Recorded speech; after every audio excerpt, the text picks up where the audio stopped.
Gilfus Eldragon wasn't just a warrior, he was a walking calamity, a 10-star martial arts god whose name made the entire continent tremble. The battle was earth-shattering, but finally, the divine dragon fell. Its colossal corpse slammed into the dirt, silencing the battlefield instantly. The war of the century was over. With shaking hands, Gilfus snatched the prize, the golden fruit. Legend said, it granted true immortality. This was the key to the absolute zenith of martial arts, a realm of power no mortal had ever touched. He downed it in one gulp. Boom! A golden aura erupted from his spine, blazing like a supernova. That cosmic power flooded his veins, carving itself into his very marrow. But time is the one opponent you can't beat. Decades flew by. The legend withered. Now he lay on his deathbed, his son blubbering like a child beside him. Gilfus shot him a stoic look.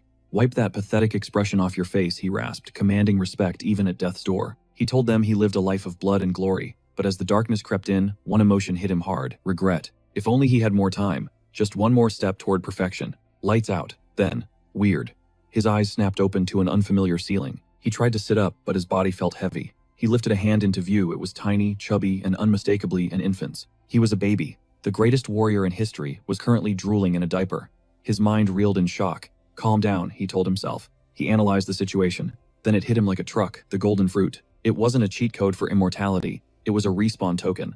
A creepy grin spread across his baby face. A second life. Infinite time. This time reaching the peak of martial arts wasn't just a dream, it was a guarantee. But hold up. He scanned the room. It was packed with cradles. A literal warehouse of babies. Was he reborn into the Eldragon clan again? Before he could theorycraft, the door creaked open. Maids marched in carrying trays. But those weren't milk bottles, they were filled with a dark, ominous sludge. One maid grabbed a goblin infant by the scruff and forced the liquid down its throat. Gilfus watched, horrified. The kid glowed neon bright and splat, exploded into red mist.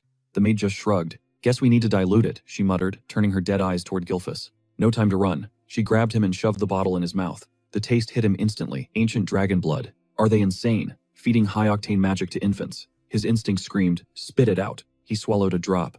Around him, other babies were gagging, wailing, and convulsing in agony. Then a lightbulb moment. If he could tank this, if he absorbed this raw power, he'd be stronger than ever, screw-resisting. He went full savage mode and chugged the liquid, draining every ounce of that terrifying magic. The maid's jaw hit the floor. He drank the whole thing. She dropped him back in the crib. A golden glow flickered nearby. Looks like he wasn't the only survivor in this battle royale. But the power surge was too much. System overload. The patriarch passed out cold. Fast forward 7 years. Meet Zeke Eldragon. He's currently balancing his entire body weight on a single finger. A massive boulder rested on his feet as he ripped through one-handed push-ups like gravity didn't exist. Hup. He launched the rock, flipped mid-air, and landed light as a feather while the stone crashed behind him. A smirk played on his lips. This vessel was a masterpiece, and it was all thanks to that dragon juice. That source power lives in everyone but the blood Zeke chugged as a baby. That was pure rocket fuel. It contained the primordial essence. Even a sip turns a normal human into a superhuman. But Zeke is built different. He has the soul of a 10-star warrior plus the full dose of ancient dragon blood. He absorbed it all without exploding. The result? A physical transformation that defied all logic. But there's a glitch in the system. He's still stuck at 1 star, and it's really ticking him off. Back in his glory days, he'd be a 4-star prodigy by now, compressing his source into a core. Think of the body as a universe. The star is the sun burning at the center. Every new star is an exponential power boost.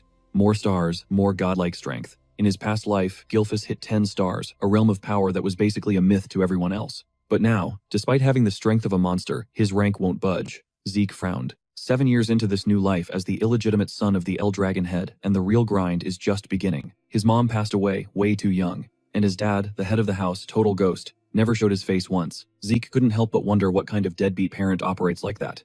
The irony. He waited 1,000 years just to reincarnate into this same cursed eldritch bloodline. But the server rules have changed. This world is savage now, a place where the strong literally eat the weak. Exhibit A: the Dragon's Trial. A ritual so brutal it should be illegal. Only the babies who survive the meat grinder get trained as elite eldritch warriors. Zeke, he got the boot. Exiled to the sticks, to rot. Just him and a squad of maids. 7 years. 0 teachers. Finally, Zeke gets in her face. "Did I flunk the trial? Is that why I'm banned from training?" The maid hits him with the NPC dialogue, calm as ice. "Young master, if you need a snack, just ask." Zeke snaps back. "I can wipe my own nose. I need combat drills."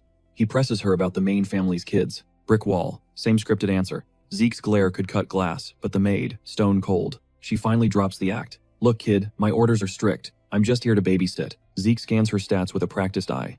3-star fighter. She's legit. She could have easily taught him the basics. Exhausted, Zeke turns his back. "Fine, I'm hitting the woods." 7 years of the silent treatment. That's not just neglect, that's psychological warfare. But still, the staff doesn't stop him. Deep in the forest, Zeke's popping poisonous herbs like they're candy. They taste like straight garbage, but hey, it's all for the grind. Suddenly, his senses spike, roots slithering underground, creeping around his ankles.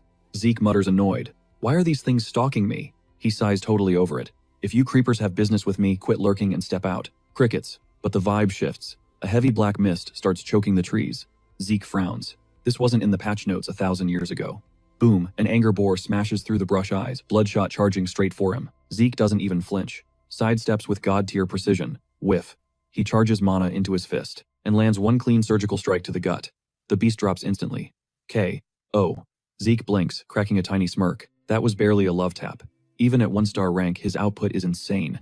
He slings the carcass over his shoulder, proof that star quality beats star count every time. But man, the solo grind is getting lonely. Time to bounce. But as Zeke walks off clueless, a guy hiding behind a tree is losing his mind. This kid hasn't even unlocked his 2nd star yet. He just one-shotted an anger boar with 0 formal training. And the scary part, he sensed the surveillance. The spy narrows his eyes. Zeke's mom died young, and the dad is MIA. There's no way this kid had a tutor. But as the illegitimate son of the boss, Zeke's on a short leash. He's been watched since day one. A slow grin spreads across the spy's face. Bastard, blood or not, things are getting spicy. Back at the mansion, Zeke walks in and freezes. Strangers in the lobby. And these guys, they're leaking high-level aura. Suspicious, he creeps up to the door. They don't feel like enemies, but they reek of authority. Zeke kicks the door open. Who are you and what are you doing in my house? The men spin around. Suits, sharp lines, all rocking the Eldragon crest. They step up in unison. We're here to collect young Master Zeke. It's exam day. Zeke frowns. Exam? What exam? But before he can even protest, he's being hauled off to the main estate. First time in 7 years he's stepped into the real world. Decked out in a fancy uniform, he's dropped into a massive academy swarming with eldritch heirs. Then the truth drops. Welcome to Dragon's Nest Academy, the clan's personal training grounds. Every family brat has to enroll the second they turn 7. Today is the entrance test. One tiny problem. Zeke has 0 education. No prep. No clue. But opting out. Not a thing. The exam is mandatory. It's an unbreakable family tradition. Walking through the gates, Zeke is already annoyed, while the other kids are gossiping and giggling. Zeke is a lone wolf head down fighting a migraine. The pressure is real. Suddenly, a kid with electric blue hair slides up looking worried. Hey, you okay? You look like you're gonna pass out. Zeke turns and hits him with the ice-cold glare. What do you want? The kid actually flinches, but the kid kept it 100. His name was Langus. He admitted he only walked over because Zeke looked like he was going through it. Zeke hesitated. This kid gave off shy but genuine vibes. A faint, steady energy hummed off him. Dropping his guard, Zeke apologized for snapping earlier and officially introduced himself. He admitted he was totally lost regarding the situation and asked if Langus had the scoop on what the test actually involved. Langus gave an awkward smile, mentioning the entrance exam rarely changed. Zeke didn't let up, demanding the actual breakdown. Langus blinked, jaw-dropping when he realized Zeke truly knew nothing about the exam. He couldn't believe Zeke missed the memo on something this basic. Zeke just shrugged, 0 clue. Langus sighed, about to spill the tea, but a wave of raucous laughter cut through the hallway before he could start.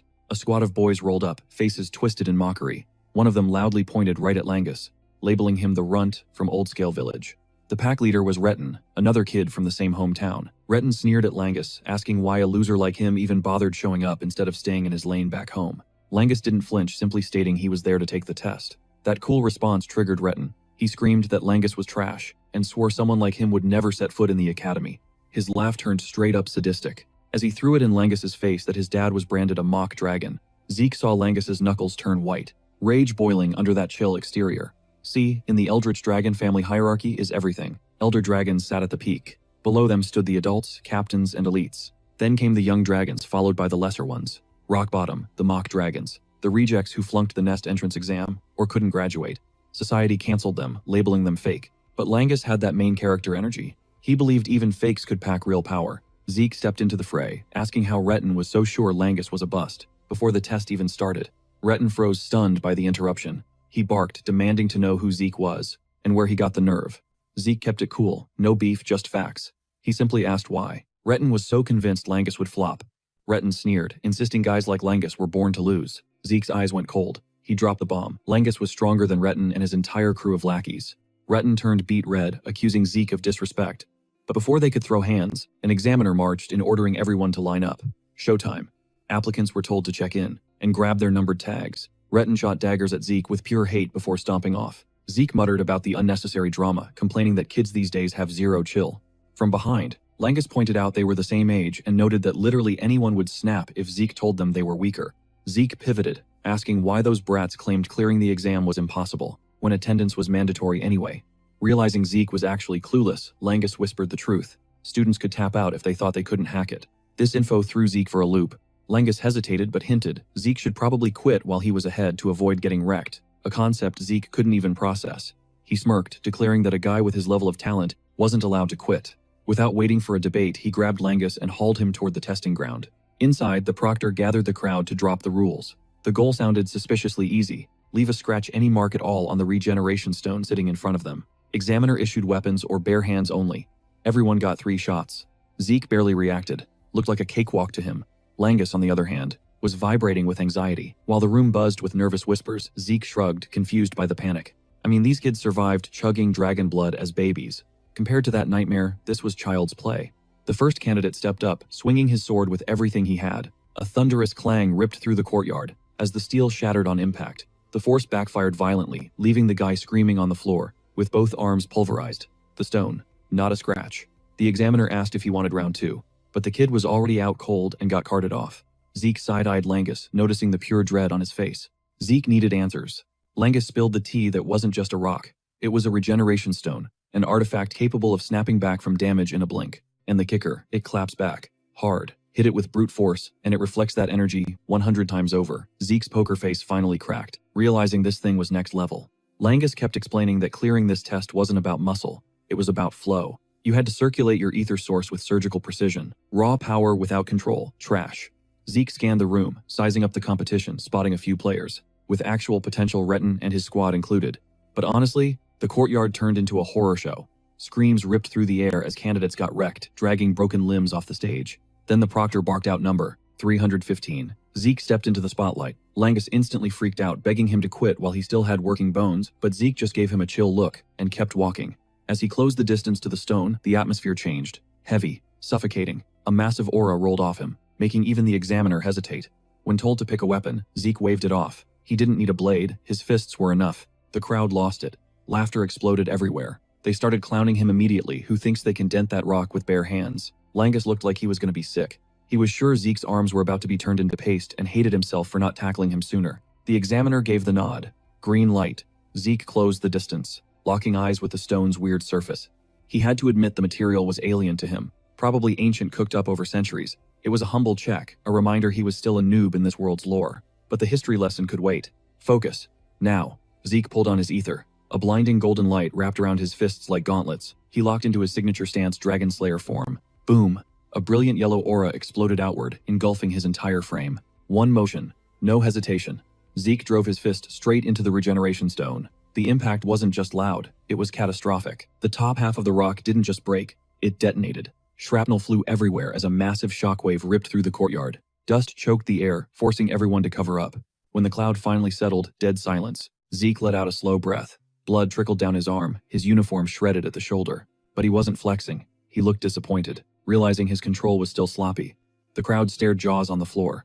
Retin was fuming, his ego completely shattered. Langus stood there, frozen mouth wide open. Even the examiner looked rattled. That kind of hit, that was 4-star rank territory minimal, which meant seeing an illegitimate child pull it off shouldn't be physically possible. The proctor eyed Zeke, recognizing the technique. Zeke walked up cool as ice, asking if he made the cut. The examiner just nodded, handing over a small vial. Inside, a glowing green liquid swirled. When Zeke asked what it was, the junior proctor gave him major attitude and shooed him away. Figuring it was some kind of loot, Zeke walked back to Langus, who was instantly hyping him up. Zeke held up the vial. Langus ID'd it immediately, a grade 1 healing potion. Zeke swirled it around. Didn't look toxic, but something felt off. It reminded him of Elixir's rare concoctions brewed from hidden realm herbs, and the cores of divine or phantom beasts. The real deal could heal you instantly and refill your ether tank, but making those nearly impossible. Zeke hesitated for a split second, then downed the whole thing. The wounds zipped shut. Pain gone. 0. Zeke was shook. This wasn't some gas station potion. This was legit. Langus admitted he didn't really get the science, just that the Logan family's meds were top tier compared to the outside world. Langus acted like it was normal, but Zeke was reeling from the instant fix. Still, no ether boost. He stared at the empty glass, and it clicked. This was humanity peaking. Centuries of refinement, but still missing the final piece. Langus called him a beast again, but Zeke just shrugged. saying his goal was to be the strongest in existence, so passing a test was just Tuesday for him. Soon, Retin and his squad stepped up and cleared the test. Zeke didn't even blink. He expected that much from them. Finally, they called applicant number 414, Langus. Zeke's shy, blue-haired buddy walked up looking shaky, moving like a rusty robot toward that regeneration stone. Zeke clocked the anxiety immediately, signaling him to breathe and lock in. Langus glanced back, totally intimidated by the insane bar Zeke just set. He grabbed a sword from the rack and squared up against the stone. Zeke watched like a hawk analyzing Langus's strategy. Langus took a deep breath and swung. The blade barely tickled the surface. The stone didn't even chip. The recoil hit him hard, sending Langus stumbling back, almost eating dirt. The examiner called out he still had 2 shots left. Gritting his teeth, Langus launched another desperate strike, pouring every ounce of will into the blow. 0 change. That regeneration stone stayed dead silent. Frustration clawed at his chest as dark clouds of doubt started flooding his mind. His vision swam stinging with fresh tears. On the sidelines, Retin and his crew exploded into laughter, absolutely roasting the guy, screaming that a half-dragon defect would never make the cut. Their cackling was just a remix of every insult he'd ever heard, hammering home that he was trash. Then the proctor dropped the bomb. Langus had exactly 1 attempt left. His grip turned to jelly fear, completely wrecking his focus. He was spiraling hard until Zeke stepped up. Zeke's vibe cut right through the noise, yanking Langus back from the ledge. He kept it real, sticking with the sword pointless. He told him to trash that blade immediately and grab something else. You can't keep failing the same way and expect to win. Retin's squad howled with laughter again. Like swapping gear would save him, please. They roasted him, knowing Langus had only ever grinded sword skills. Ice-cold Zeke checked the rules. Yo is swapping weapons mid-test cool. The proctor gave the green light. Zeke got in Langus's face, telling him to lock in and stop shaking. Langus swallowed his fear and nodded. As he reset his stance, his mind flashed back to his old man. Another L-Dragon reject, who got locked out of the nest and took dirt from everyone. But his dad never folded, raising him with nothing but love and grit. Langus swore he wouldn't let that legacy die. He had to prove he wasn't a total fraud. Even though he was a total noob with a spear, he bet everything on Zeke. He visualized 1 clean thrust. The odds were trash, but doing nothing was a guaranteed game over. The second his fingers wrapped around the shaft, his ether clicked. It flowed way smoother than it ever did with a sword. He lunged. Impact. A massive shockwave blasted through the arena. Retin's crew started snickering early, thinking he whiffed it until the boom hit their ears. A jagged crack spiderwebbed across the stone. Dead silence. He actually did it. The proctor stood there, jaw on the floor, glued to the fracture at Langus's boots. Zeke started slow clapping like a proud big bro while Langus stood frozen, brain buffering, trying to process the win. The examiner logged the pass, and a shaky Langus looked to Zeke for a reality check. Zeke yanked him into a massive bear hug. The floodgates opened and tears streamed down Langus's face. Years of self-hatred just melted away. Retin's squad was salty, screaming it was just dumb luck. The proctor shut that noise down real quick, declaring the exam officially closed. Next stop, entrance ceremony.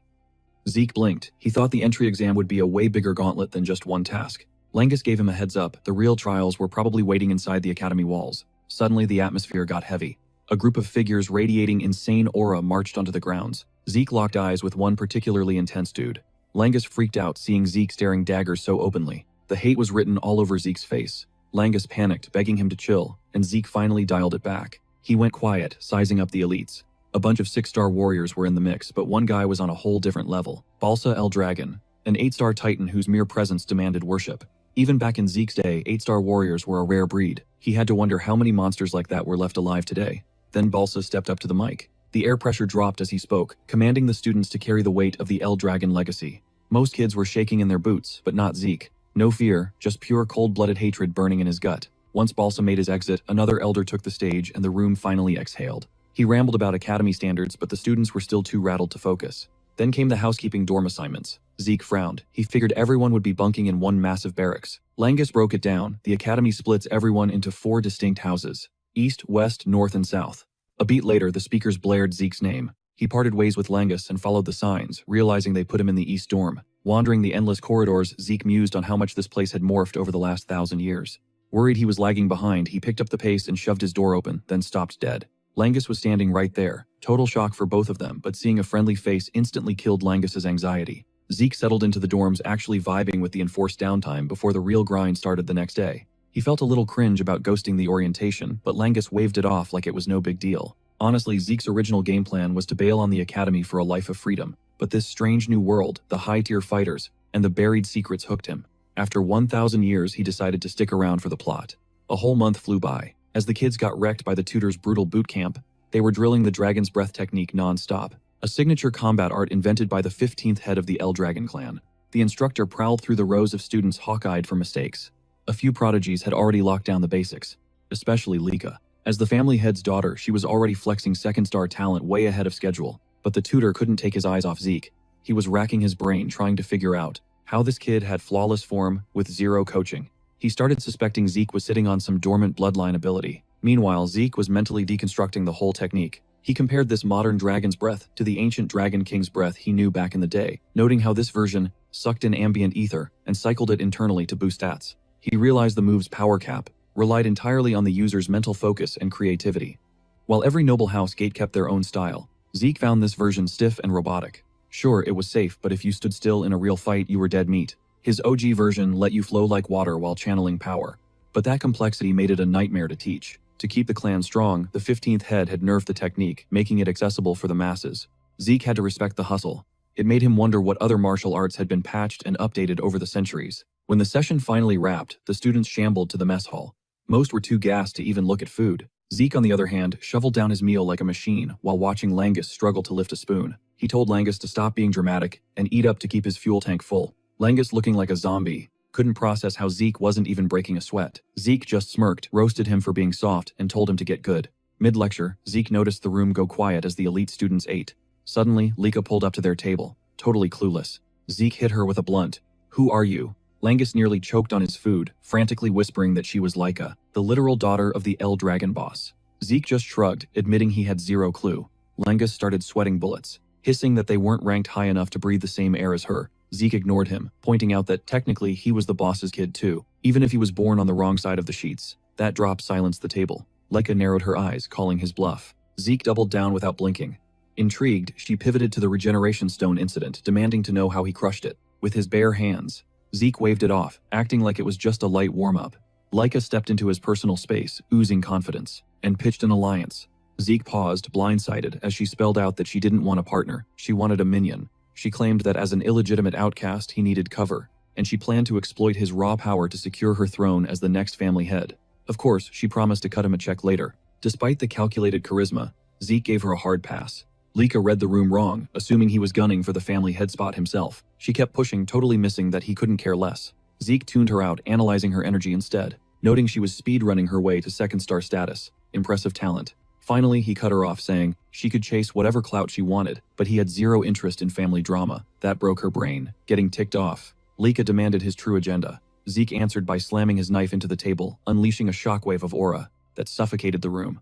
The message was loud and clear. He wasn't a follower, he was a lone wolf. In his eyes, everyone here was already beneath him. Lika stumbled back, her ego fractured by the sheer pressure. Zeke, totally chill, went back to his lunch like nothing happened.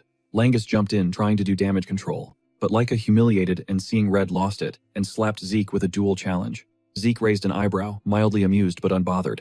The gossip train left the station instantly, and a crowd swarmed the training grounds. Langus was spiraling, warning Zeke not to do it, but Zeke brushed him off, admitting he didn't know her stats. Sensing Langus was acting weirdly stiff, Zeke asked what the deal was. Langus dropped the lore. She had Typhona blood running through her veins, one of the 4 great families backing the Eldritch dynasty, and she'd completely unlocked every secret sword technique of House Typhona. Zeke's interest peaked, noting that walking in blind only spiked the adrenaline rush. Langus started losing it, screaming that Zeke was out of his league and demanding to know why he signed his own death warrant. Zeke didn't flinch, stating simply that backing down was never on the table. As the duel kicked off, Lika drove her blade into the earth, practically glowing with resolve. Langus scrambled out of the kill zone, shouting last-minute warnings. Finally alone, Zeke decided to dig into why she was so obsessed with taking him down. Lika dropped the bombshell. She was gunning for the family throne, convinced that crushing him was the golden ticket to secure her rule and force him to bend the knee. Zeke looked genuinely baffled, unable to process why any of her political drama had anything to do with him. Stunned by his total lack of care, Lika laid out the brutal truth. 5 heirs were clawing for the Iron Dragon leadership, and Zeke was the lone wolf without a drop of blood from the 4 noble houses. Every contender needed to flex their dominance at the academy, meaning allies were currency. Zeke grasped the logic, but his expression remained stone cold. In a heartbeat, Lika triggered the offensive. Zeke sidestepped like a ghost, her strike shattering the stone floor where he just stood. She didn't let up, chaining attacks with terrifying force and accuracy, ignoring the fact that she was wielding a dull training sword. Her display of raw talent dazzled the spectators, ripping cheers from the stands. Feeding off their energy, Lika ramped up the pressure, but no matter how much velocity or violence she put behind her swings, Zeke flowed around them, slipping past her steel with zero effort. You could practically feel her frustration boiling over as she whiffed every single shot. Zeke analyzed her movements with clinical detachment, admitting her speed and mechanics were way above the pay grade of your average one-star warrior. Snapping from the disrespect, Leica screamed at him to stop analyzing and start fighting. Zeke shrugged. Okay, dancing around her effortlessly. He snapped a counterattack instantly, burying a heavy fist right into her solar plexus. The hit unleashed a shockwave that rattled her entire skeleton, forcing a spray of blood from her mouth. As she crumbled to her knees, the stadium went dead silent. Leica dragged her head up, her face twisted in pure aggravation. She had the superior stats on paper, so she couldn't wrap her head around why she couldn't land a single clean hit. Zeke gave props to her velocity, admitting she was faster than most one-star fighters he'd ever faced. But speed without purpose, useless. In his book, she was still trapped in the one-star sandbox. Leica snapped back, calling him a hypocrite since they held the exact same rank. Zeke stayed icy, explaining he'd already downloaded her moveset before she even twitched. Her breathing patterns, the tension in her muscles, even the micro-movements of her eyes gave her away. Stack that against his lifetime of combat experience, and she was fighting in slow motion.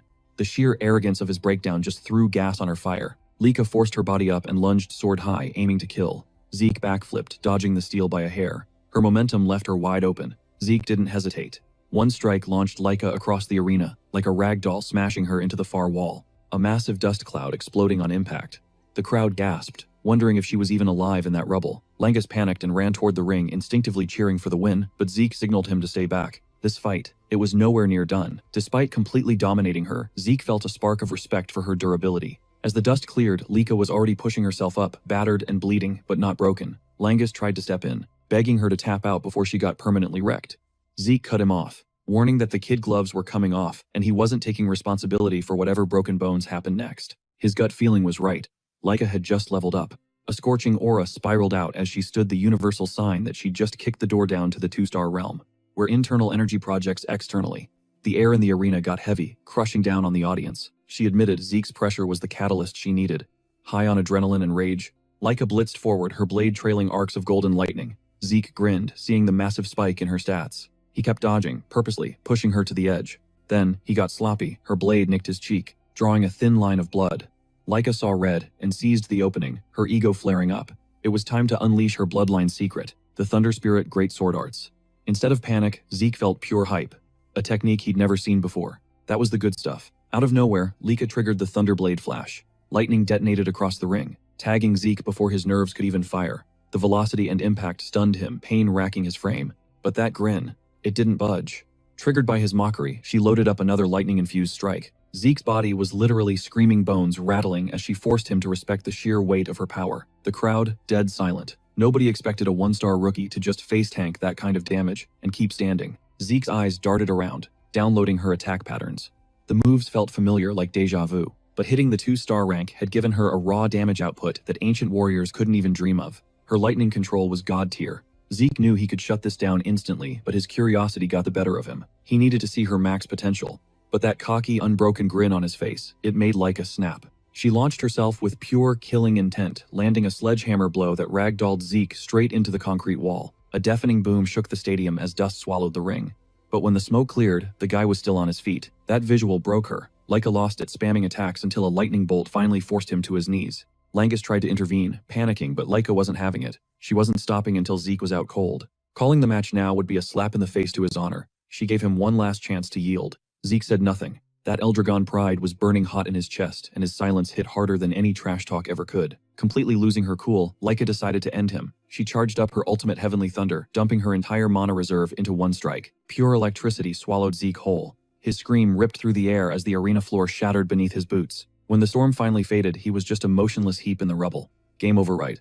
Thinking she'd won, Leica stabbed her sword into the ground and turned her back. Big mistake. She froze. Zeke was standing up, crackling with static. Blue arcs of lightning danced over his skin.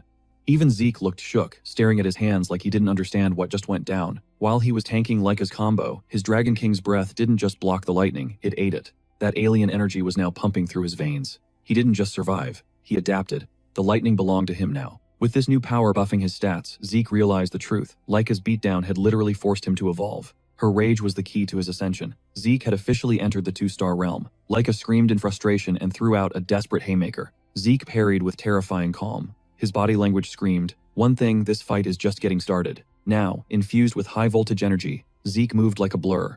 Power surged through his nervous system, like a hurricane. He was glitching out, a bit unstable, but his instincts told him he'd master this upgrade in seconds. Langus, watching from the sidelines, couldn't even track their movements anymore. It was painfully obvious Zeke was dodging every single shot with zero effort. Lika was spiraling. She couldn't tell if he was testing her or just humiliating her. But looking into Zeke's eyes, there was no malice. She was still a worthy boss fight. Driven to the edge, Lika unleashed a massive AoE attack, flooding the entire arena with electricity. Zeke sidestepped it like it was nothing. And right then, he decided to wrap this up. With a chill smile, Zeke resolved to do something insane, invent a new move in the middle of a deathmatch. Lika hesitated, confusion written all over her face. Then Zeke vanished. A split second later, he teleported right in front of her and dropped his new masterpiece. Dragon-slaying arts, Tempest of Thunder. A violent electrical storm detonated, hitting her from every angle at once. The sheer force deleted her defense. She collapsed, totally spent. K.O. Barely conscious. Lika clawed toward her fallen sword in total denial.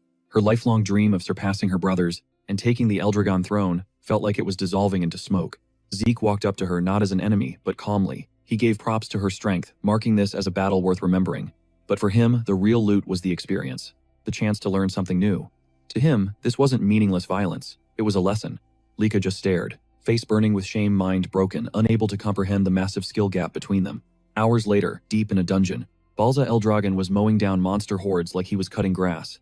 Just using the first stage of his dragon combat arts was enough to one-shot everything. His form was perfect, breathing steady, guy wasn't even sweating. A messenger finally tracked him down, dropping the news that Lika had hit the 2-star rank. Balza didn't even flinch. The messenger kept hyping it up, saying how insane that achievement was for her age, even predicting she'd hit 5 stars before graduation. Balza shut him down cold. In his world, talent is trash without combat receipts.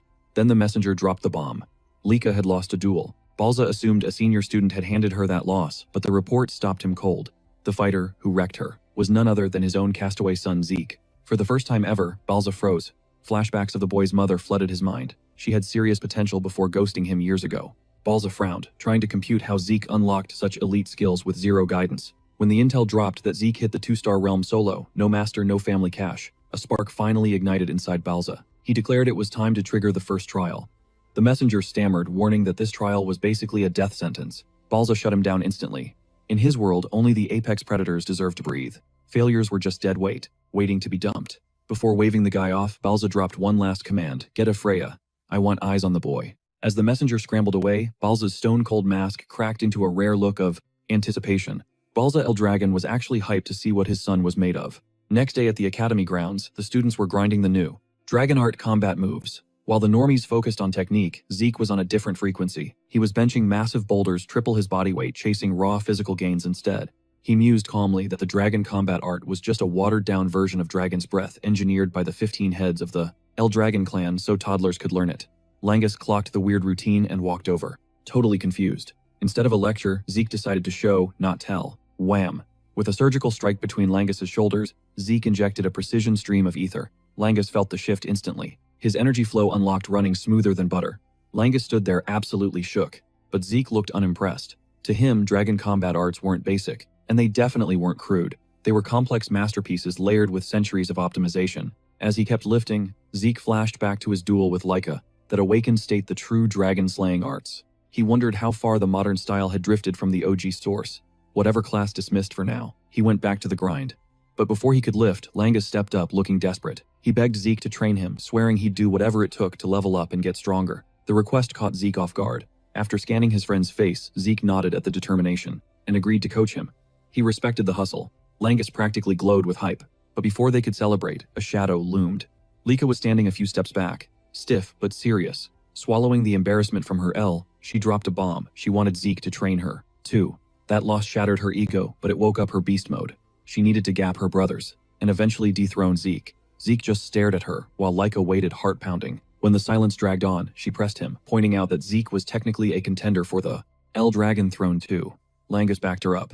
Even if Zeke was illegitimate, Balza was still his dad, making him a rightful heir whether he wanted it or not. Zeke finally shrugged. I don't mind. His only worry was her health. Based on how hard he hit her, she should be sidelined for at least a month.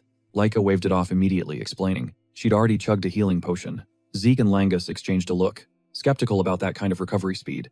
Langus realized if Zeke was thinking of the standard issue potion from the entrance exam, that was trashed here. As the boss's daughter, Lika had access to the VIP elixirs reserved for the elite. Zeke sighed internally. Modern gear was basically a cheat code. Laika admitted that without the juice, she'd be bedridden for weeks. Still, her demand stood. She wanted Zeke's mentorship.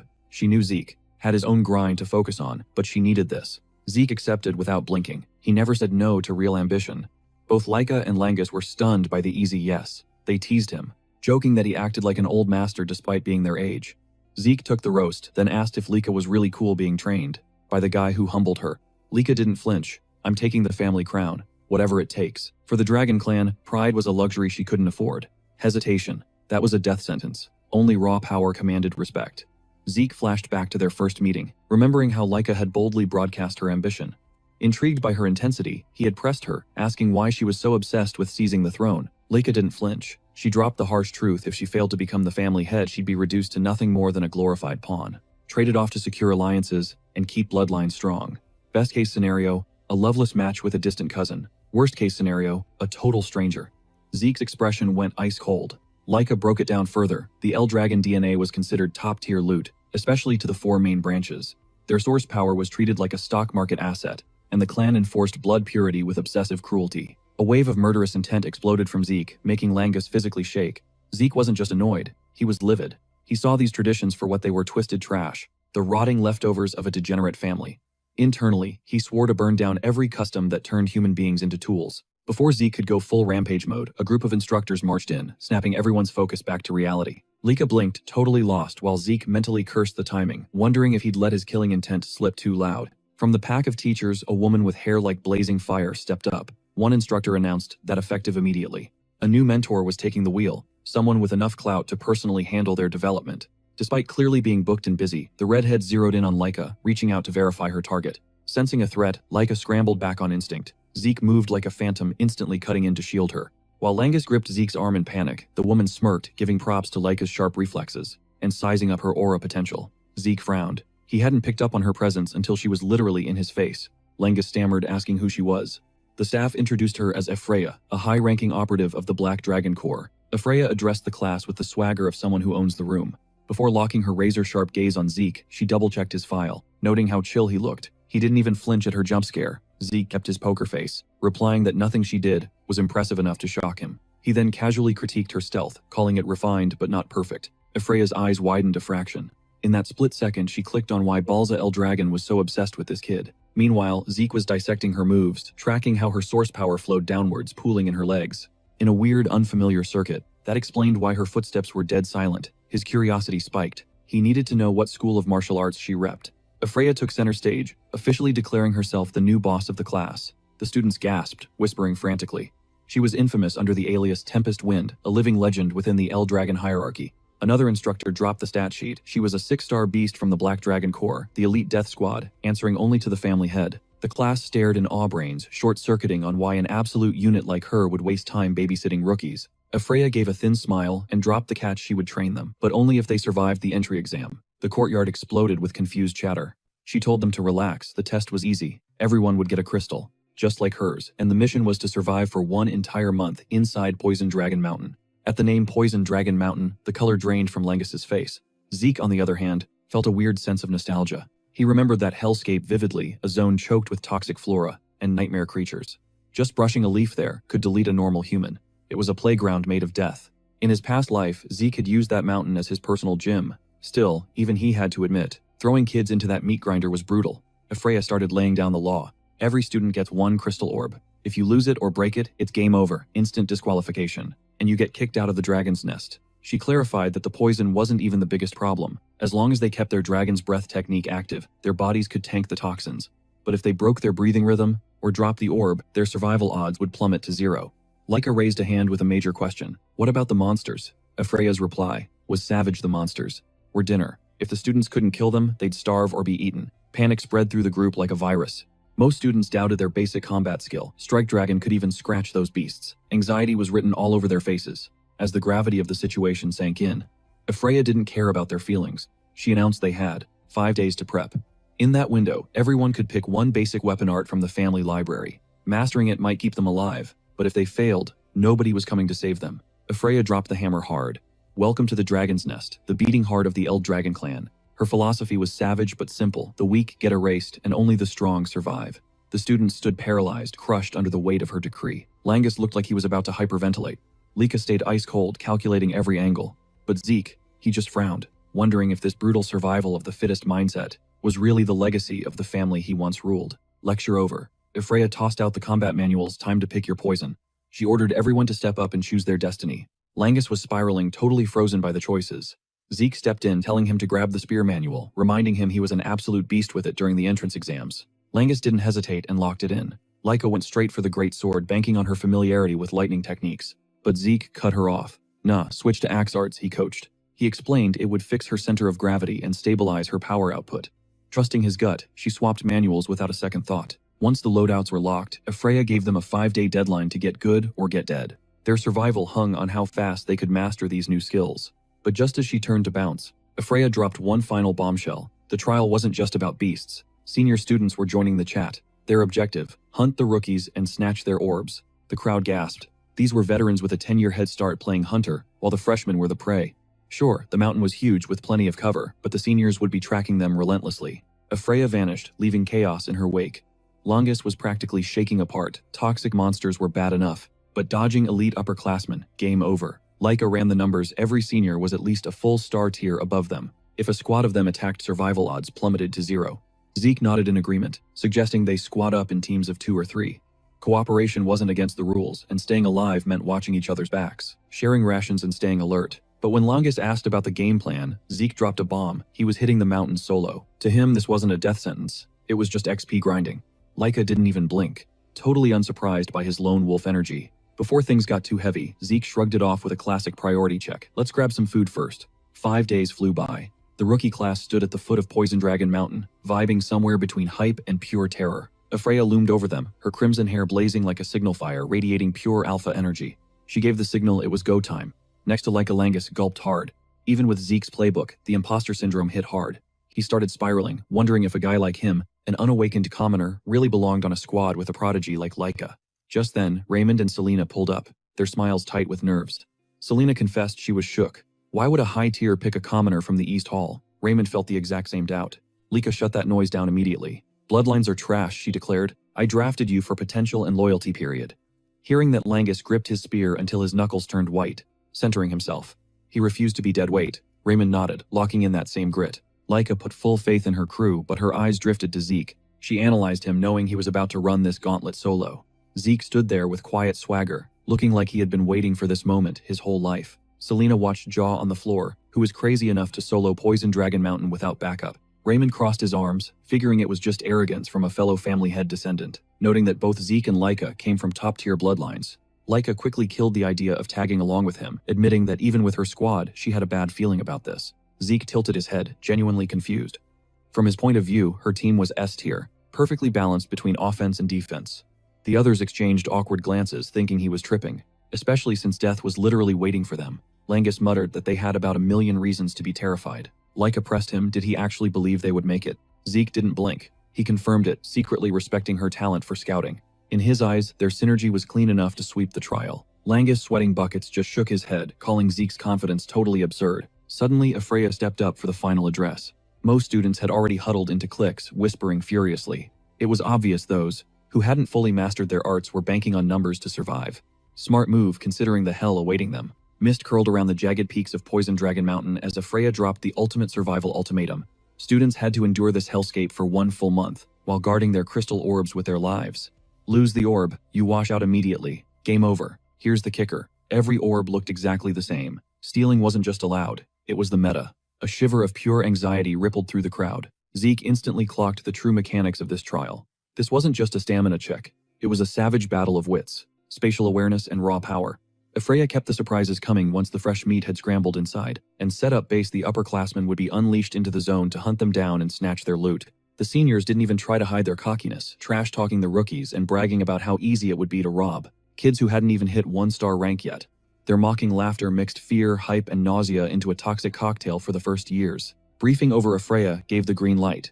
In a heartbeat, the students stampeded toward the fog-drenched slopes, eyes blazing with grit. One by one, the mist swallowed them whole. Zeke hung back for a second, catching Lika glancing over her shoulder, silently praying he wouldn't get wrecked. Zeke shot her a chill smile, letting her know he had everything under control. Leica signaled her squad to roll out, giving him one last wave.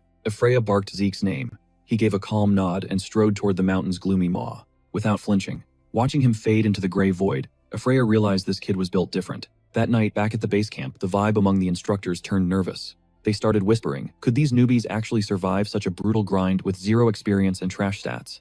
Freya didn't sweat it. To her, the toxic beasts roaming that mountain were mostly 1 or 2 star mobs. Nasty, sure, but beatable. She bet on the students' resilience, but the moment she was alone, her poker face dropped. There was something way more sinister. Sleeping inside that mountain, and the seal holding it back was crumbling. Moments later, Freya announced, Phase 2, the senior hunt. Under the pale moonlight, the upperclassmen stormed the mountain, weapons drawn and grinning like predators. Freya watched them disappear silently, waiting for the absolute chaos about to unfold. Deep in the gut of Poison Dragon Mountain, the games began. A squad of seniors clocked their first victim, Zeke, standing totally away from keyboard near the entrance. They laughed at his statue routine, figuring he was just a clueless amateur. One senior fired a crossbow bolt, aiming to end it quick. But before the arrow could tag him, Zeke snatched it out of the air like it was nothing. The seniors froze, brains glitching as he casually snapped the bolt in two. Before they could even process the threat, Zeke teleported right in their faces, eyes gleaming with a dangerous hunger. A spark of excitement lit up his expression. As he got ready to brawl, the hunters just became the prey. Meanwhile, deeper in the zone, Lika's squad was throwing hands with the local swamp monsters. After Selena dropped a massive frog beast, another one tried to jump her from the blind spot. Raymond was on it. He threw up his shield, tanking the hit, before shield bashing the creature into the dirt. A precise stab finished the job. Nearby, Langus soloed his own opponent. Seeing the team wipe the floor with these things, Raymond cracked a rare smile. Their synergy was leveling up fast. Lika gave a silent nod of approval, boosting the morale for both Selena and Raymond, who were finally feeling like they might actually survive this. Then Langus froze, staring at the absolute mountain of monster corpses surrounding Lika. She stood amidst the carnage, looking bored like she hadn't even broken a sweat. Selena watched in total awe, stunned by Lika's god-tier strength. Raymond felt the same, realizing that while the squad struggled to handle a few mobs, Lika had basically cleared the map solo. Lika brushed off the hype. For her, these monsters were just a warm-up stretches. As a legit 2-star warrior, this trash didn't even register as a threat. She flipped the script, pointing out how much her team had evolved since the exams, especially Selena and Raymond, who had officially unlocked their first star. Selena beamed with gratitude, while Raymond took the compliment with quiet pride. Langus, on the other hand, looked at his feet. He was the only one in the crew still stuck at 0 stars. Catching the vibe, Selena gently reassured him, telling him everyone levels up at their own speed. Raymond backed her up, telling him to stay on the grind and keep pushing. Their support cut through Langus's anxiety, earning a weak smile. Lika then hit him with the facts. Langus had just soloed multiple giant frogs despite having 0 stars since the entrance exam. That was a flex in itself. Under Zeke's brutal tutelage, he'd honed his spear work to lethal precision. Igniting that first star was inevitable. Langus felt that truth hit him right in the chest. Shadows stretched long as Lika watched the daylight fade. The consensus, time to bounce. Poison Dragon Mountain turned into a nightmare realm after dark. But the second they stepped out, Lika froze. Her gaze locked onto a silhouette lurking by their camp. A senior stepped out from the weeds, wearing a cocky grin. Selena and Raymond didn't hesitate, weapons out, ready to throw down. Lika clocked the face immediately. She knew exactly what this senior wanted. But before things could even heat up, 3 more upperclassmen popped out of the woodwork, each flexing 1-star energy. The ringleader stepped up, eyes fixed on their loot. He wanted those crystal orbs.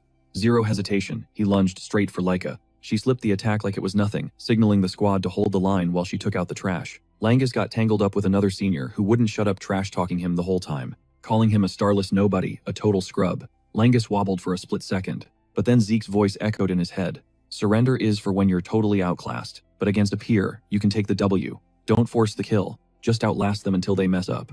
Langus centered himself, breath steady. Mission survive. He tanked every hit, cool as ice. The senior started losing it, getting sloppy and aggressive. Then an opening. The guy overextended on a wild swing. Langus tightened his grip, green light. He pivoted, thrusting the spear with every ounce of grit he'd built up. Clean hit through the guard. The senior choked, stumbled, and hit the dirt, lights out. Thud. Suddenly a soft light burst from Langus's chest. Boom, first star awakened. Lika caught the glow instantly, eyes wide. The kid leveled up mid-battle. Pure grind and discipline paid off.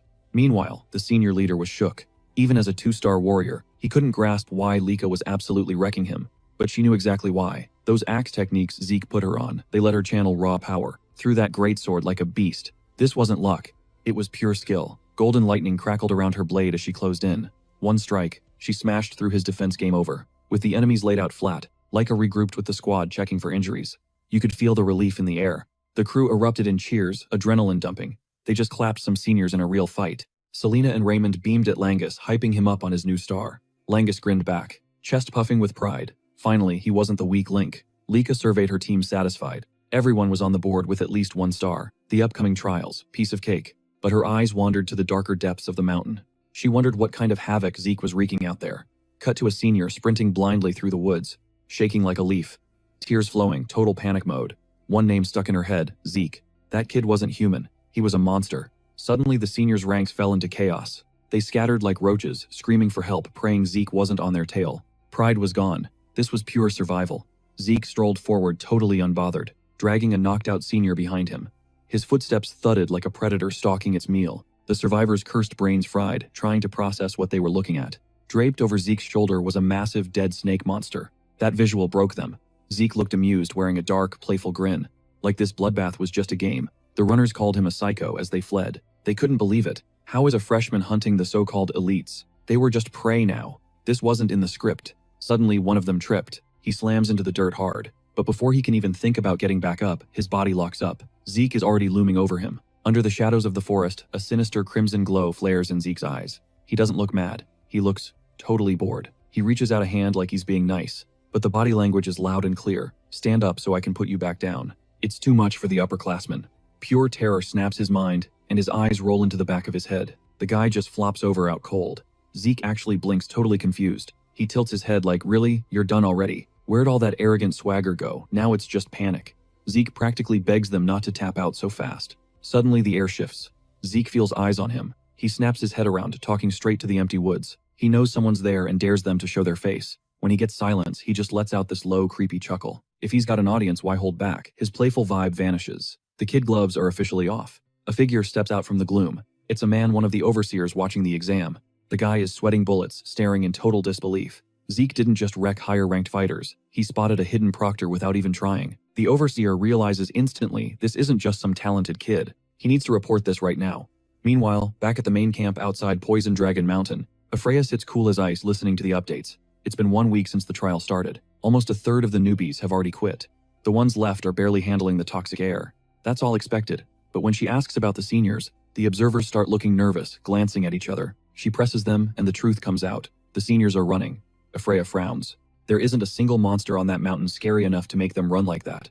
So she pushes for the real reason. They aren't running from beasts or poison. They're running from Zeke. Reports say Zeke is hunting them down like prey. At first they tried to fight back. Now they just sprint for their lives. The observers admit it's disturbing. Zeke looks like he's having fun, like this is all just a big game to him. He's dropping opponents left and right with a smile that creeps out even the veteran warriors. Everyone agrees it's chilling. Yeah, he's an L-Dragon, but this is different. He radiates this dark alien aura that just feels wrong. He's not a prodigy anymore. He's a monster in human skin. Afreya takes it all in without saying a word. She kind of suspected this. Zeke walked into that hellhole alone, totally unbothered by the danger. That proved his plan wasn't to survive the upperclassmen. From day one, he planned to hunt them. She flashes back to their first meeting, those sharp eyes full of predatory calm. Just remembering it sends a shiver down her spine. And she realizes, the rumors were dead on. Suddenly, an observer perks up, tilting her head. A distant roar echoes through the camp. Afreya smiles. This is exactly what she was waiting for. A soldier runs up asking where to drop the payload. Afreya points to a clearing. She waves him off. The observers turn pale as they see it, a massive reinforced cage. Inside, it's pitch black. A deep guttural growl vibrates the air, shaking everyone to their core. The pressure coming off this thing is suffocating. It's a 3-star monster, way out of any student's league. People start panicking, demanding to know what the hell is inside. Some think it's madness. Afreya stays totally chill. She explains the beast has been programmed. It's conditioned to only attack people with 2-star strength or higher. The weaklings are safe. Still, the observers are freaked out. Why unleash this nightmare now? Afreya claims it's a direct order from Balzile Dragon himself, but deep down she just wants to see for herself. Everyone calls Zeke a monster. Fine, let's see if he can handle a real one. She gives the final order. Open the cage at dawn. The real test starts now. Dawn breaks. Deep in the mountain, Langus and his squad freeze as the ground starts to quake beneath them. Lika narrows her eyes, a cold sweat hitting her back. This isn't a normal earthquake. It feels unnatural. Raymond guesses it's the upperclassmen making noise, but Langus shuts that down instantly. The air is too heavy. It feels like a massive beast is waking up. But Lika, she senses something even scarier. This wasn't just some random beast throwing a fit. Before anyone could even blink, a second quake ripped through the forest, way more violent than the first. Snap. A massive tree cracked at the roots and came crashing down straight at them. Lika's instinct screamed. She moved fast, shoving the squad aside milliseconds before that giant trunk smashed into the dirt, blasting debris everywhere. Dust clouds swirled, and when they settled, pure nightmare fuel. Standing there was a colossal stone golem. This thing was taller than the canopy carved from ancient rock, with glowing eyes that locked onto them like target designators. Panic set in as the giant started moving. Meanwhile, on the flip side of Poison Dragon Mountain, Zeke was chilling on a literal throne of corpses. Defeated upperclassmen were scattered everywhere, tossed aside like garbage.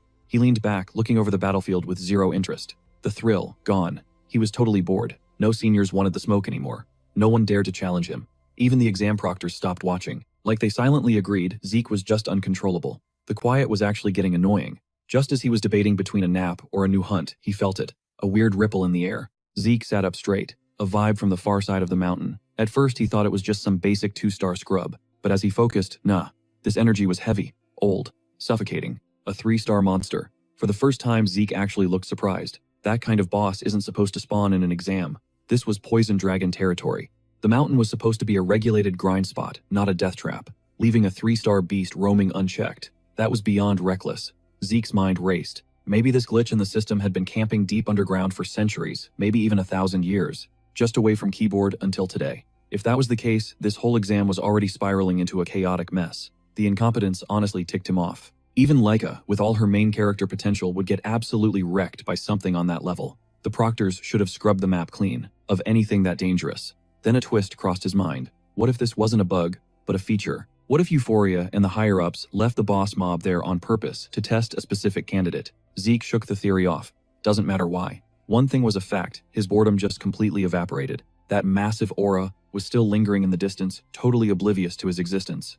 Zeke found that hilarious. Camping wasn't his style anyway. A faint smirk played on his lips as he dusted himself off from the mob he just cleared and started walking toward that distant pressure, with the relaxed vibe of someone owning the place. Meanwhile, back on Laika's side of the map, Selena made the first move. She unleashed a full send strike at the golem, her weapon screaming through the air before colliding with its rock-hard hide. Boom. The sound ripped through the forest. But the result? Nothing. Not even a flinch. Selena stumbled back, totally shook. Refusing to take the L, Raymond Bull rushed the thing, slamming his shield into the golem, with every ounce of strength he had. The impact sent a shockwave rippling through the trees, but the monster stood like a statue. Agony shot through Raymond's arms from the recoil. The golem didn't care. Seeing this, Laika powered up and stepped in. Lightning crackled around her blade as she swapped brute force for surgical precision. She focused, aiming for a weak point. A thin scratch etched across the golem's arm. Shallow, barely there, but real damage. Laika instantly did the math. You needed at least 2-star specs to even chip this thing's HP. Her 1-star teammates simply didn't have the DPS to pierce that armor. Langus looked at Laika, desperate for a strat. As the towering nightmare loomed over them, Laika locked eyes with the beast, barking out rapid-fire orders. Her body language made the plan obvious. She would pull aggro, while the rest of the squad used the window to evac. Langus shut that down immediately. No hesitation. Ditching their carry was unthinkable. Raymond backed him up, stepping forward to argue that, even if their damage output was trash, they could still run support and coordinate the fight. They could make sure every opening Laika created was exploited to the max. Selena agreed, stressing that distraction and timing could still clutch the win. Seeing their grit and refusal to retreat, Laika's resolve melted. She decided to trust the squad. As Laika charged her blade with lightning again, Raymond raised his shield, entering tank mode. Langus and Selena tightened their grips, ready to jump in the second. An opportunity popped.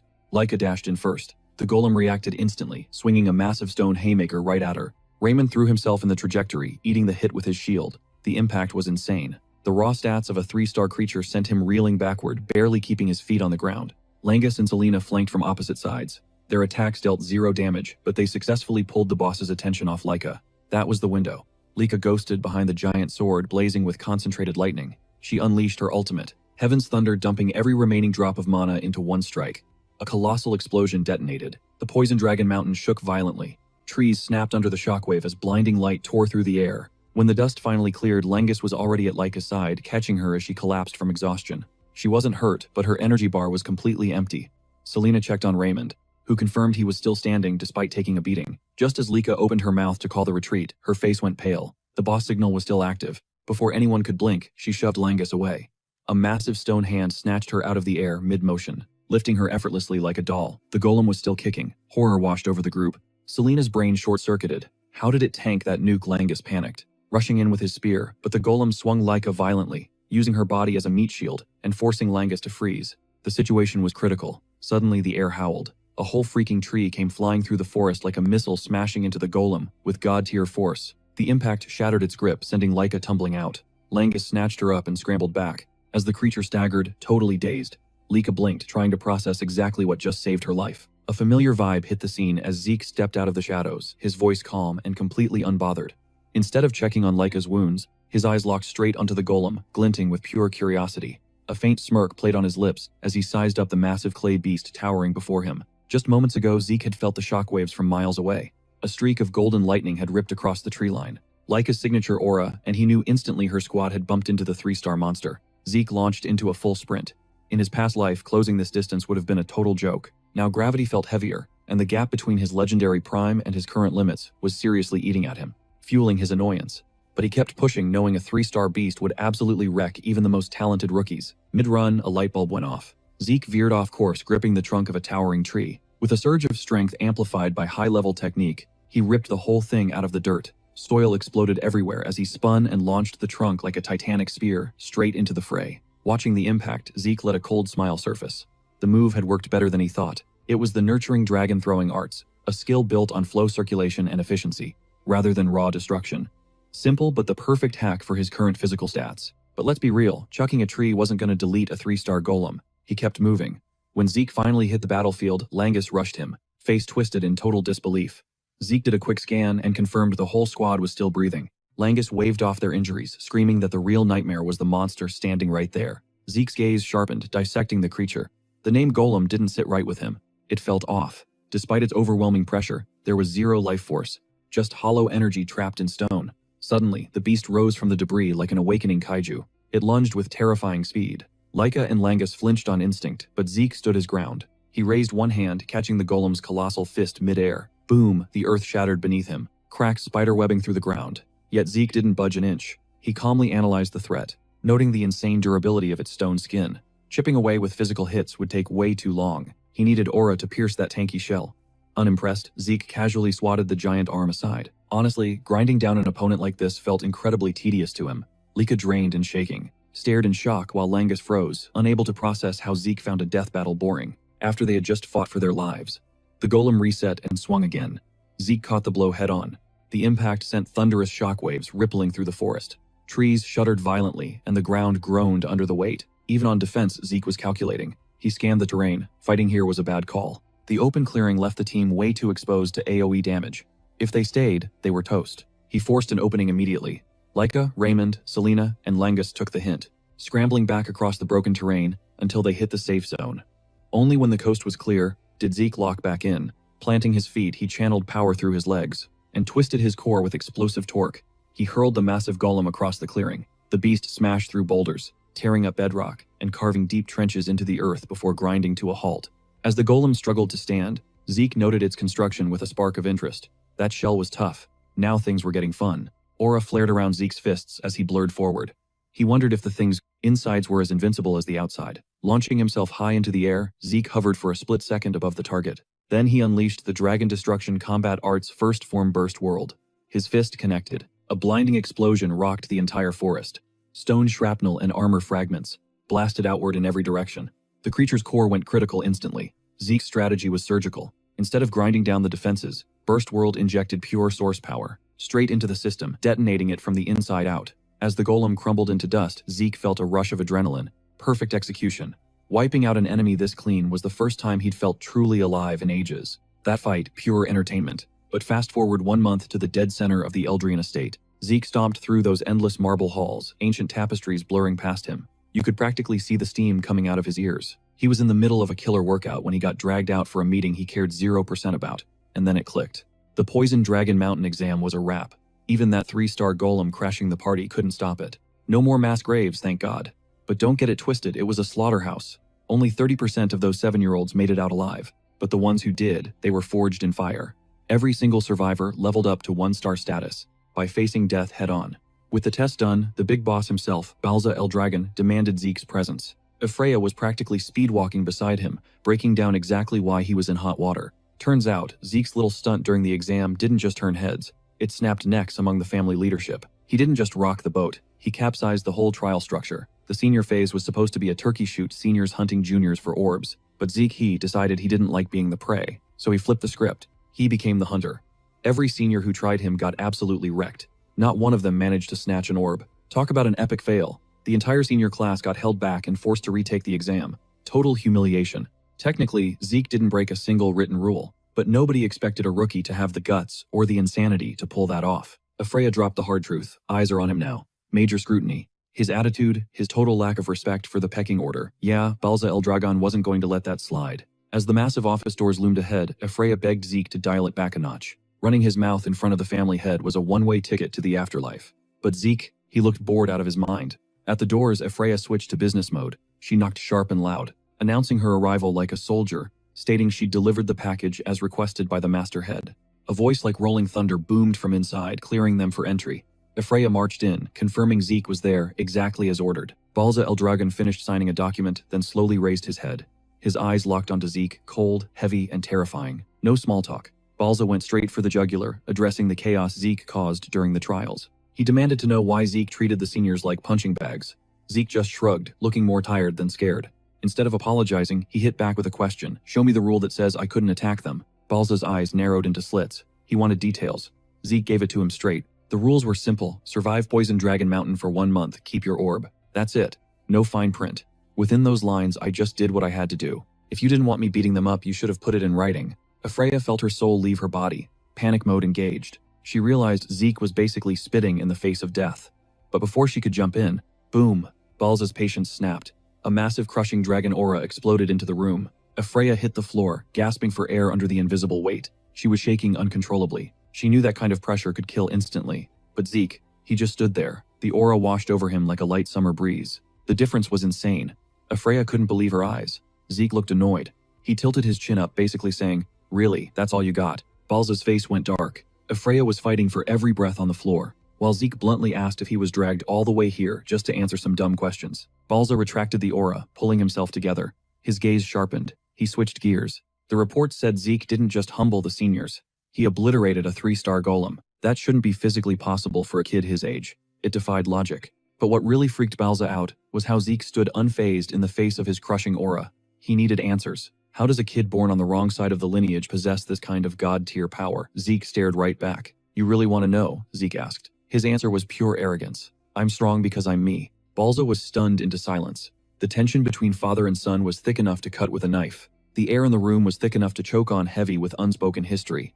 Finally, Balza exhaled, admitting the harsh truth. Zeke's attitude was a total nightmare, just like the rumors said. But you can't argue with results. Attitude aside, obliterating a 3-star golem is the kind of feat that demands respect. Balza dropped the news. Zeke had earned a reward of his choice. He could snag a single item from the legendary Dragon Treasury, or unlock access to the 2nd floor of the Dragon Hall. Freya looked like she'd been slapped. Both spots were holy ground for the Eldragon clan. Since the days of the OG patriarch, Gil Hazaragan, these places held the family's deepest secrets. The Dragon Hall guarded ancient scrolls, including forbidden techniques locked away because they were too dangerous for mortals. The Dragon Treasury, that place was stacked with relics of past leaders, god-tier weapons, spirit elixirs, and priceless artifacts. Usually, you have to be an elite to even look at these doors, yet Balza was handing the key to Zeke. Despite the kid's total lack of chill, Zeke of course didn't even say thank you. Instead, he casually hinted that a real reward shouldn't be stingy. If he was the MVP, why couldn't he take the loot and the library access? Balza shut that down instantly. One choice. That's it. He waved a hand to dismiss them. Zeke didn't budge. He raised a hand, clearly ready to argue his case. Freya nearly had a heart attack. Moving on, pure instinct. She grabbed Zeke, plastered on a fake smile, and started spewing apologies, while physically dragging him toward the exit. But as they were being hauled out, Zeke fired one last shot. He told Balza that if he kept bottling up his emotions like a robot, he'd never break his limits no matter what secret techniques he learned, or how much raw power he stacked. That comment hit Balza harder than a physical punch. Pure rage exploded inside him, and his dragon aura detonated, but it only lasted a split second. Zeke's divine dragon aura surged out and crushed Balza's pressure like it was nothing. Freya was shaking violently, begging Zeke to quit it as she shoved him through the doorway. She slammed the heavy doors shut. The second they were out of the main hall, Freya's mask cracked. She spun on him, barely keeping a lid on her frustration. After all, her warnings, Zeke had just disrespected the masterhead to his face. That kind of behavior breaks every single rule in the Eldragon hierarchy. Zeke, however, looked genuinely confused. In his mind, he was holding back. That statement nearly made Freya trip over her own feet. She couldn't wrap her head around it. How could he bow to instructors but treat the supreme leader of the family Like some random guy, Zeke's logic was simple. Balza Eldragon was his dad. Different rules apply. Freya was speechless. Staring at this kid with his monster strength and twisted logic, she could only mutter that he was definitely not a normal child. Curiosity finally won out, and she asked the big question, who are you really? Zeke gave his standard answer. He was Zeke, nothing more, nothing less.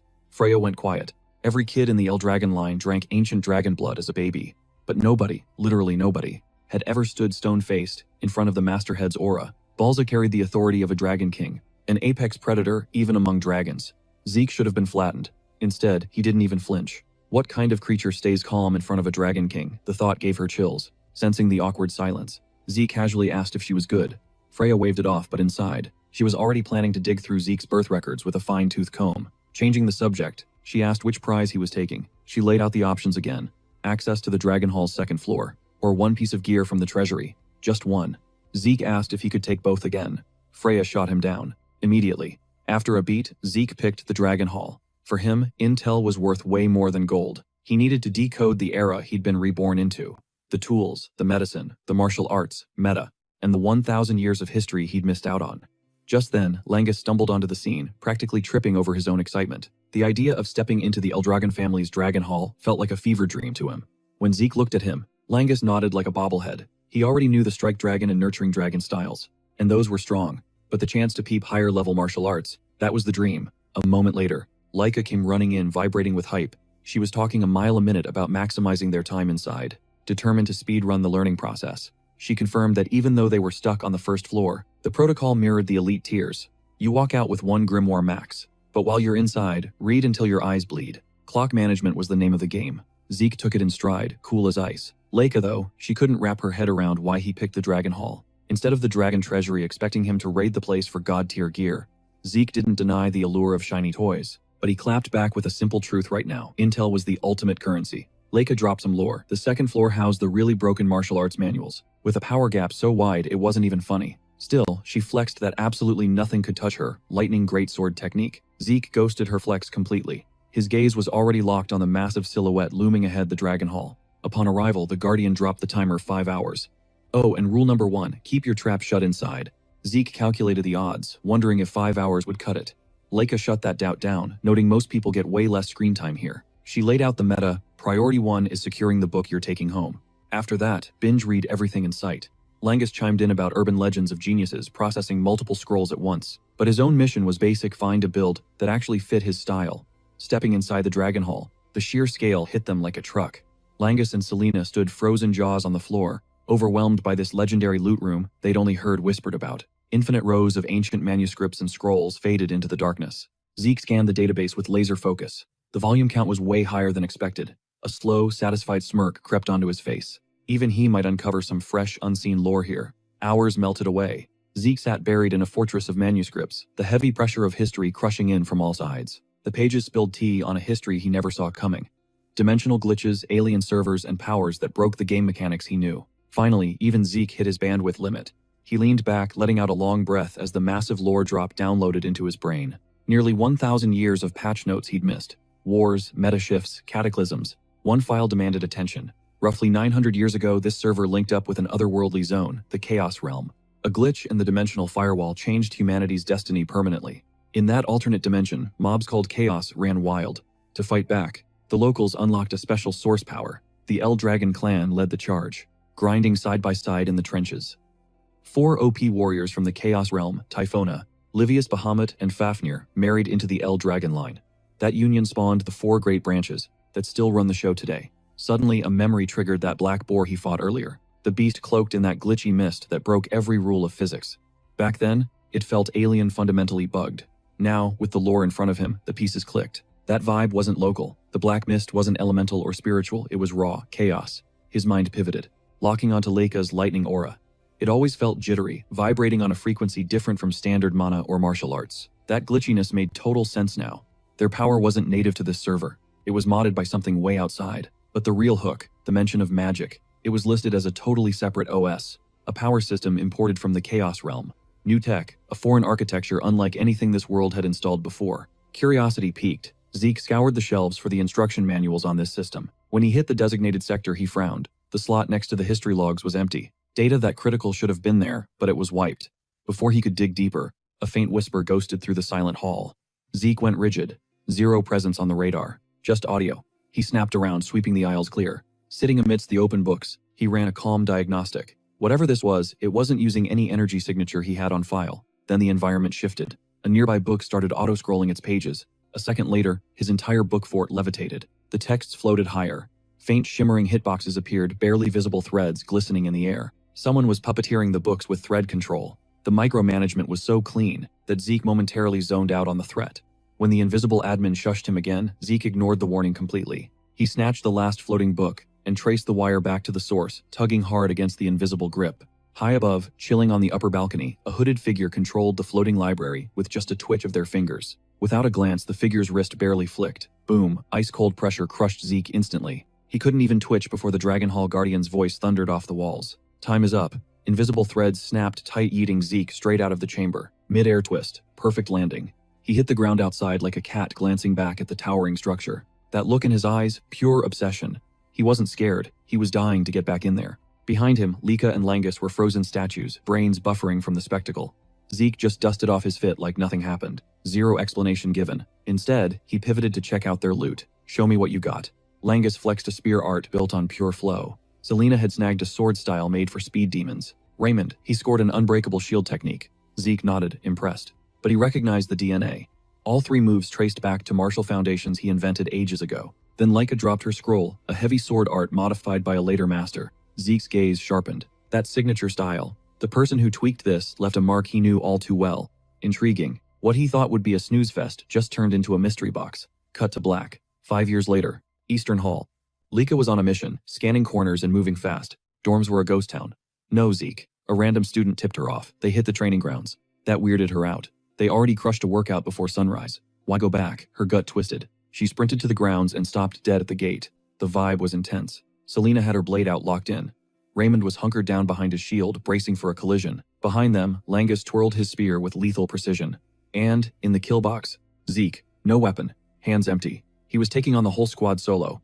Scene switch. Balsa Eldragon's office. The silence was loud as he flipped through a stack of intel. He slammed the papers down and looked up. Is this verified? Captain Han of the Black Dragon Corps stood there rigid as a board. Stone-faced Han replied, confirmed, sir. The investigation checks out. Space is warping. Mana is spiking. We're looking at a major rift opening. 80% chance there's a magic tower inside. Balsa exhaled a heavy sigh. Of all the places to spawn, it had to appear in the absolute worst spot on the map. Here's the context. Magic water. Liquid power. It turns average Joes into mages. Drink it, gain a mana core. Suddenly, you're busting out combat magic and unlocking new warfare systems. It literally rebooted civilization. But power brings blood. Great houses wage endless wars just to control a single magic spring. In this era, your mage count equals your dominance. But the Eldragon territory bone dry. 0 springs. For a house with no supply, there's only one option to stay relevant. Rift Conquest. Right now, Eldragon was running on fumes, just a handful of mages, Balsa included. Sure, they were hardened survivors, but against the great houses, hoarding springs. The math didn't add up. They were dangerously outnumbered. They were getting squeezed out. That's why conquering this rift was a do-or-die operation. Then Han dropped the bomb. The location is a nightmare, sir. It popped in the abundant dragon forest. Technically Eldragon turf, but it overlaps with the Kerberos family. And those guys don't play nice. They call it the Great Abandoned Forest, and aggressively claim it belongs to them. Han spread the map. Red lines marked mana flow and distorted terrain layers. He tapped the glowing center. The core is on our side. But the rift is massive and unstable. The spatial warp isn't staying inside the lines. The danger zone spills right onto Kerberos' doorstep. War is inevitable. Knowing the Kerberos bloodline, the odds of them crashing the party were sky high. But he didn't even blink. Chaos and aggression were their brand after all. Still, he wasn't dumb enough to sleep on the threat. The second that rift went public, war was inevitable. Sure, the spatial tier came with heavy handicaps, choking off movement coordination and massive troop drops, but sitting around was a death sentence. If the Eldritch faction stalled, Kerberos would snatch the lead. 0 chance he'd let that slide. Balsa dropped the order instantly. Wake up every dragon nest under the Eldragon banner. It's go time. Preparations start now. They'd run a brutal selection exam to pick the Rift squad. Forget raw talent. This was a straight-up survival check. Cut to the academy training grounds. Leica looked grim, totally unlike her usual self, staring down Zeke. Meanwhile, Zeke was vibing. Shoulders loose, present steady guy looked like he was on vacation. Boom. No warning. Langus, Selena, and Raymond rushed him. Auras exploded as they struck from a perfect triangle aiming for the kill. The second their energy spiked, Zeke's eyes went cold. He stepped in smooth as water, catching every lethal strike with scary precision, like they were lighter than air. The blitz ended before it really started. Zeke dropped his guard and started the roast session. Langus, your spear work is strong, but you're forcing it, messing up your flow.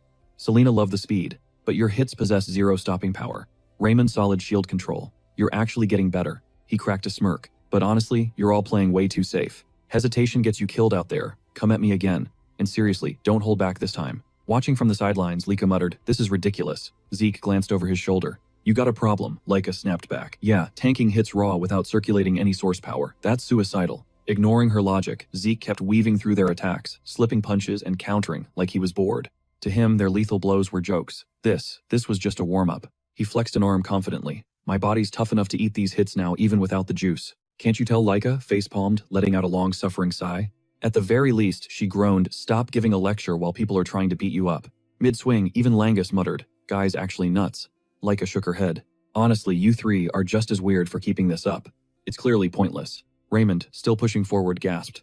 How is his defense this god tier without using any power? Selena chimed in, it's physically impossible for a human body to do that. Lika cut them off cold. Stop comparing him to people. The seniors don't call him the demon child of the Eastern Hall for nothing. Zeke looked mildly hurt. Hey, is that supposed to be a diss? The sparring dragged on. Finally, Zeke turned to Lika. So you here to enjoy the show, or you want to jump in? Your workout's fine, she said, voice dropping. But we need to talk. Looks like we're meeting the other Dragon Nest's kids. Soon. Like way sooner than we thought. Langus froze mid-step.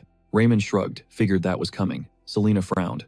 Is this about the next test? Don't know the specifics, Lika admitted, but the vibes are off. The instructors, the weird behavior. It all screams, fight incoming.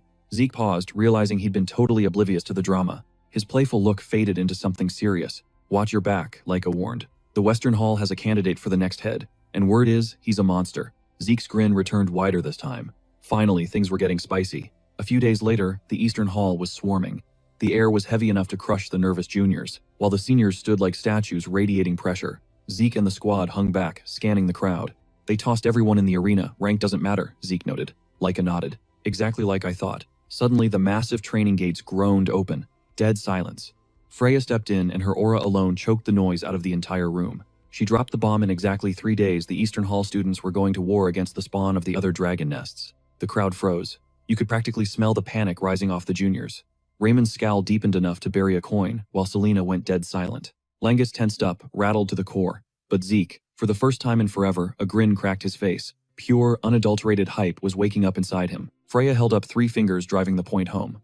3 days. Every single student standing there was throwing down against the rival nests. This wasn't normal. Nest wars were supposed to be graduation exams, the grand finale, after you'd already proved you weren't trash. Dropping this now, it left everyone reeling, trying to figure out the why. Freya let the confusion simmer for a beat before speaking up. She admitted there was a method to this madness, even if the details were classified. But she locked eyes with the crowd and promised one thing. The winners.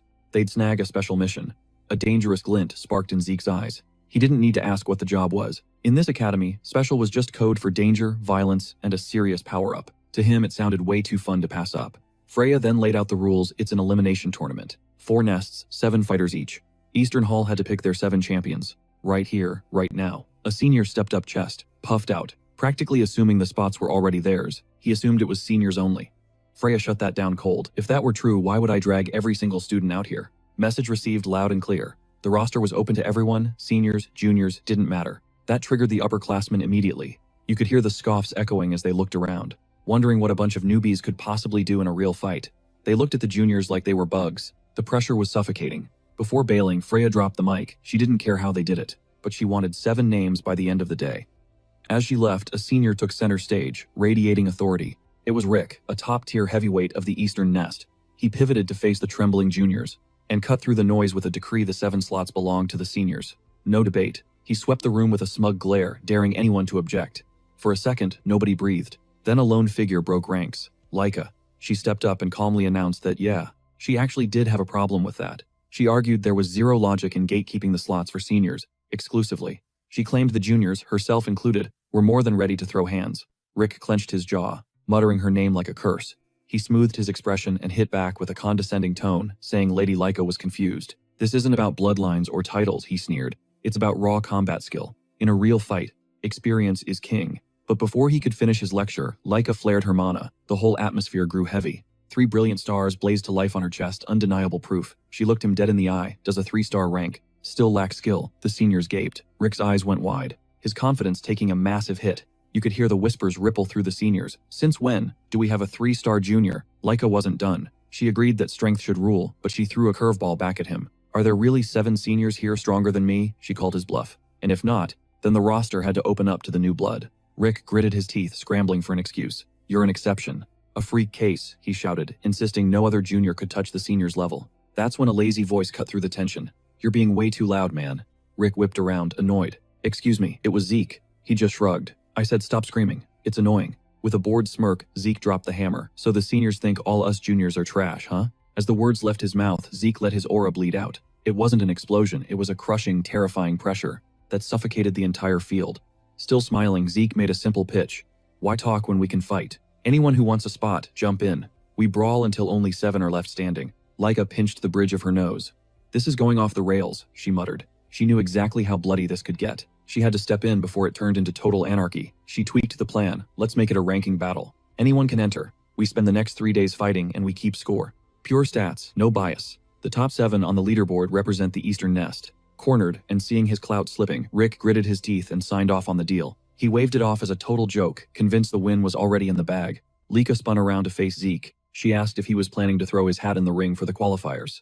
Zeke's eyes instantly snapped open with a feral glint. Zero hesitation, he shot back a hell yes. Then pivoting on his heel, he locked eyes with Langa Selena, and Raymond casually dropping the bomb that they were tagging along. Langus froze, jaw-dropping, asking if Zeke was seriously making them fight the upperclassmen head-on. Zeke didn't blink. He brought up the hellish grind they'd survived, the blood and sweat they left on the training grounds, shattering their own limits. He hit them with the hard truth. What was the point if they didn't show out right now? Selena exhaled sharply, the crushing weight of the moment hitting her. But bailing now, that would just prove the haters right. Raymond stepped up next, declaring that if this was the play, he was leaving it all on the field. No caps, no holding back. Like clockwork, the trio slid into position beside Zeke, recreating their signature formation. Seeing the squad assembled, Laika scanned the crowd of other juniors, asking if anyone else had the guts to join the fray. The silence was loud. The freshers started whispering, shifting uncomfortably, pointing out that while Laika and Zeke were built different, the opposition was literally ranked 3 stars. To them, it was a suicide mission. Zeke stood in silence before muttering, confused why everyone was already waving the white flag. He declared there was way more loot to be gained from clashing with a boss-level opponent than hiding from them. Even taking an L had value. That's raw XP insight, and leveling up you can't get by playing it safe. He paused, then shrugged it off. Doesn't matter now. The clock was already ticking. As Zeke, Laika, and the brave few squared up, Zeke shot a look at the seniors, a faint, cocky smirk playing on his lips. He whispered that it was finally time to stress test these so-called elites. Rick exploded, screaming at his crew, declaring these rookies had officially become a massive headache. He sneered, promising that no matter how hard they tried, there was zero chance they'd clutch a win against seniors. He threw the massive gap in rank and experience right in their faces. A few seniors chuckled, mocking the attempt. One guy casually noted there was no need to go full tryhard mode, and that they should handle the kids with kid gloves.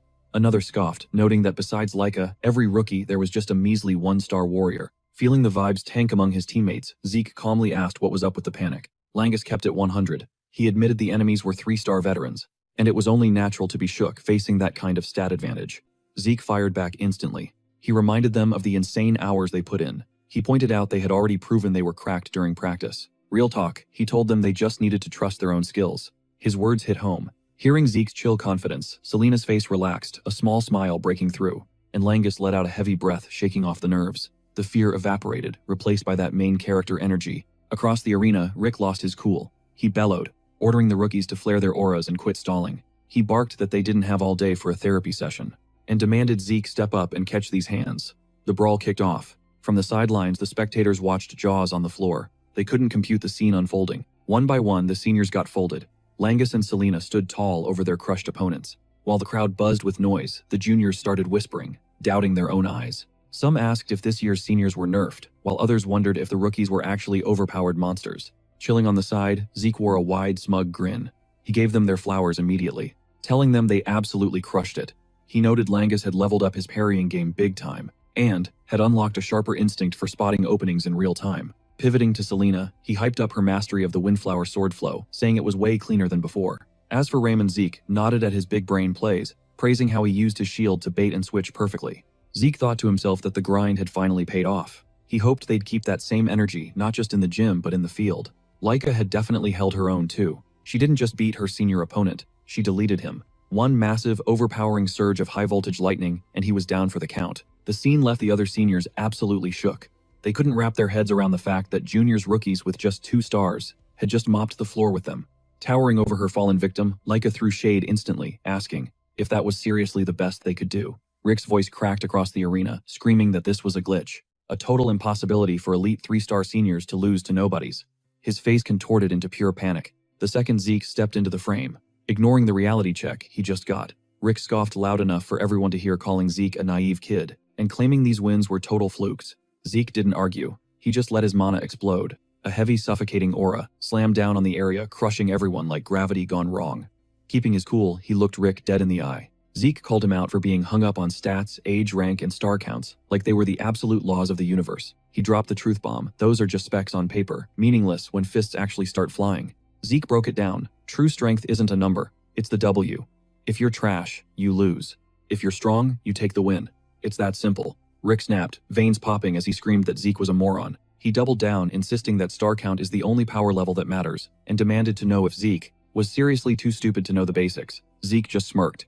He hit Rick with one simple hypothetical. Stars or no stars, if I crush your heart right now, do you respawn or do you die? Rick froze solid. Zeke didn't let up, telling him to stop hallucinating. Real combat isn't measured by fancy titles, seniority, or shiny badges. It's binary, can you win or not? Rick's fear morphed into blind rage. He roared, demanding Zeke stop spouting garbage. He tried to pull rank again, reminding Zeke he was the senior here, and that weak logic wouldn't save him. He claimed he was only going easy on Zeke because he was a kid, but now, mercy was off the table.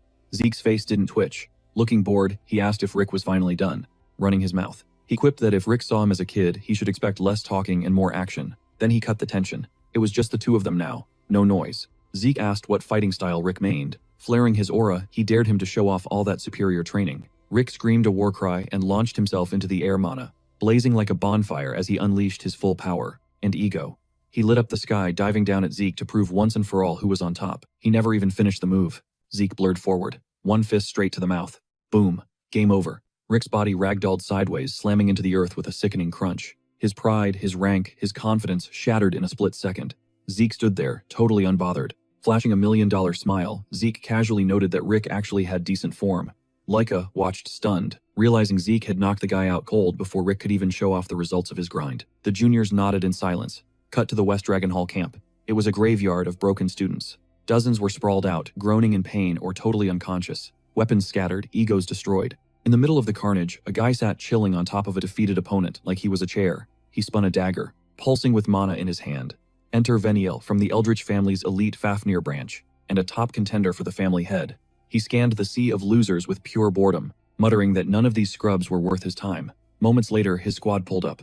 One girl reported that the sector was completely cleared. Behind her stood the chosen few representing the West Dragon Nest for the tournament. Among them was Retin, that same guy from the entrance exams. Veniel side-eyed him. He clicked his tongue, calling Retin a rookie, but then he paused, sensing the vibe. 3 stars. Realizing he was being scanned, Retin froze up, panic kicking in as he quickly bowed and addressed him as boss. Veniel cracked a small smile. Not bad, he murmured. Actually, that's real solid. He mentioned he had a soft spot for talent, adding that if Retin pulled his weight, he might just let him join the inner circle. Retin bowed so low, his head almost hit the floor. Veniel didn't even get up. He just took the bow while still using the beaten guy underneath him as a human bench. Inside, Retin was hyperventilating. A monster with that kind of power had actually validated him. With Veniel in their corner, the West Dragon Nest taking an L impossible. That top-tier special mission was as good as bagged. Retin had zero doubts. Veniel was locking down that spot as the next head of the L Dragon dynasty. And once Veniel ascended the throne, Retin, as his right-hand man, would be sitting pretty at the top of the food chain. Just imagining the clout made a twisted grin creep onto his face. But the vibe shifted when a lackey stepped up. She looked nervous, dropping the "we need to talk" face. Veniel, cool as ice, just raised a brow. Spit it out. Leaning in, she dropped the intel in a hush. Lady Lika was rolling with the East Dragon Nest squad. Veniel's face went dark instantly. He clicked, his tongue raking a hand through his hair like he was trying to brush away the headache she just gave him. What a drag, he muttered, finally dragging himself out of his seat. His voice dripped with icy confidence. Didn't matter how cracked Lika was, the game was already rigged in his favor. West Dragon Nest takes the win, clears the mission, and proves they're the apex predators. Period. Eyes sharpening into daggers, he vowed to show every single one of his siblings exactly why he is the main character. The L Dragon throne, it wasn't up for debate, it was his property. Selection tournament day finally hit. The massive arena was packed with elites from all 4 dragon nests posted up in their cliques. The stands were buzzing with electric energy, side eyes, hushed gossip, and trash talk flying everywhere. You could cut the tension with a knife, half hype, half terror. Langus froze, scanning the crowd like a deer in headlights. Shoulders bunched up tight, he whispered to Laika, "This crowd is way bigger than I thought." Laika stayed unbothered, scanning the nosebleeds. Makes sense. Everyone from every nest wants a front row seat to the show. Then her eyes narrowed. But look closer. A lot of familiar faces are missing. The ones who washed out during the exams. Doesn't the crowd feel thinner? She asked. That's when the reality check hit Langus like a truck. The dropouts weren't just absent. They were erased, unacknowledged. Fake dragons, just like his dad. Langus started hyperventilating, hands shaking. Laika caught it instantly. No words, just a grounding tap on his back. She reminded him, "It doesn't matter who fell off. We are here. We leveled up. We made the cut. Reps of the Eastern Dragon Nest, that title alone proves you're legit." Langus swallowed the lump in his throat and nodded. "I'm leaving it all in the ring," he vowed. Meanwhile, Zeke was lurking in the back, silent as a shadow. Lika turned to see him scanning the arena and flashed a smile. "You're awfully chill for a day like this." Considering the insane stakes, his poker face was almost creepy. Zeke just shrugged. "What's so special?" "I'm just running combat diagnostics on the competition." Langus flopped to the floor, totally defeated by Zeke's robotic logic. Laika sighed, shaking her head. Classic Zeke. Why am I even surprised? Only he would treat the biggest tournament of their lives like a spreadsheet. But while Zeke was busy collecting data, 2 familiar faces pulled up. Aaron and Rick, the heavy hitters from the Eastern Dragon Nest. Both made the top 7 cut. Zeke clocked it immediately. Their aura had completely shifted since the last time they threw down. Rick owned it. "That beatdown you gave me, it forced a hard reset." Since then, he'd been on the grind, no more relying on rank or tenure. "As an Eldritch, I respect power. Period," Rick declared. "And you and Laika, you guys are the real deal." Zeke paused, then gave a nod. "As long as you know power comes with a price, we're good." Pivoting back to the arena, Zeke ran the numbers. Every single fighter out there except their crew was a confirmed 3-star threat. Solid 3 stars across the board. But something was off. 0 4-stars on the radar. Still, Zeke's radar pinged 3 specific targets. Their energy was different, hovering dangerously close to breaking that 4-star barrier. A faint smirk tugged at Zeke's lips. This tournament might actually get interesting. While Lika was chatting up the team, a presence suddenly materialized behind her. Arms wrapped around her shoulders in a casual hug, cutting her off mid-sentence. Lika froze solid. Zeke watched the scene unfold, calculating the threat level. "Who is this?" The girl leaned in, voice dripping with playful familiarity. Well, been a hot minute, hasn't it? "How's my girl doing?" She shot a cheeky look around the group. "Hope nobody's been giving you a hard time." "I'm good really," Laika stammered. Langus peeked out from the back, totally confused. Who's the friend?" Laika hesitated. Then she dropped the bombshell. This girl was family.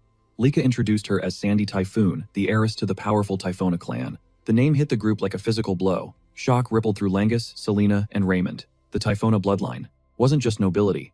It was one of the 4 legendary branches of the Elder Dragon family. Sandy cocked her head, dissecting the squad with zero filter. She demanded Laika explain who these randoms were. Laika flashed a warm, protective smile and called them her classmates and friends. At the word friends, Sandy's brow shot up in mockery. She quipped that it was cute for Laika to play nice and make buddies, but then her tone dipped into ice-cold skepticism. Were these really the right kind of people for a future family head to be hanging around with? She didn't sugarcoat it, asking straight up if they weren't too fragile to stand next to a throne contender. The air left the room.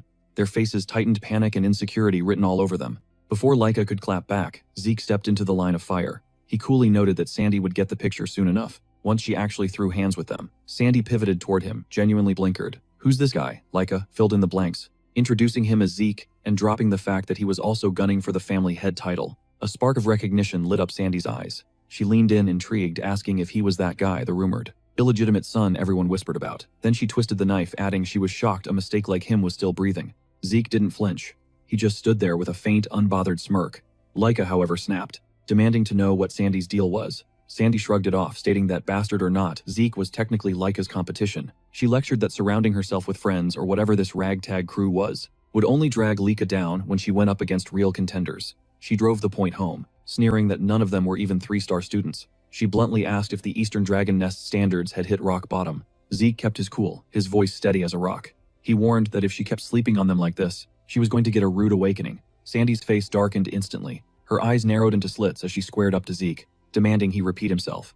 She ruthlessly reminded him he was nothing but a bastard, a nobody with zero political backing or support system. The only asset he had to his name, she claimed, was the family head's blood coursing through his veins. Closing the distance, Sandy got right in his face with a sharp, aggressive gesture. She jabbed a finger at him, asking if he really had the guts to talk so casually to royalty. Zeke didn't blink. He replied flatly that he was just giving her some free advice. That was the last straw for Sandy. Her face twisted in annoyance as she started flaring her aura, ready to crush him. But before she could strike, a shadow moved between them. The sudden interference froze Sandy in her tracks. The guy who cut in was Aegis Van Blade, the top dog of the North Dragon Nest. Standing tall and relaxed, he built a wall between Sandy and Zeke, reminding her this wasn't the spot to start. Beefing with other squads, Aegis shot a quick look at Zeke. Despite facing down two heavyweights, Zeke looked bored, like the lethal tension was totally beneath him. Sandy clicked, her tongue annoyed, telling Aegis to step off because she was handling business. Aegis flashed a chill smile, countering that he couldn't just watch a train wreck happen, especially with the tournament clock ticking down. The arena was buzzing with nervous energy students from every dragon nest gossiping.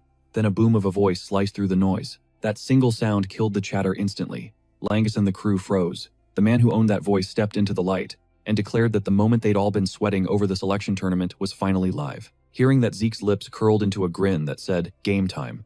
The man commanding the room was Teacher Mentric, captain of the Gold Dragon Corps, a guy with a reputation so scary he haunted students' nightmares. Mentric marched forward, projecting his voice to the back rows. He announced that the selection battle was officially on. He broke down the format a brutal tournament style, elimination bracket involving all 4 halls. First step, split the 4 halls into 2 groups. The survivors of those clashes would meet in the finals for all the marbles.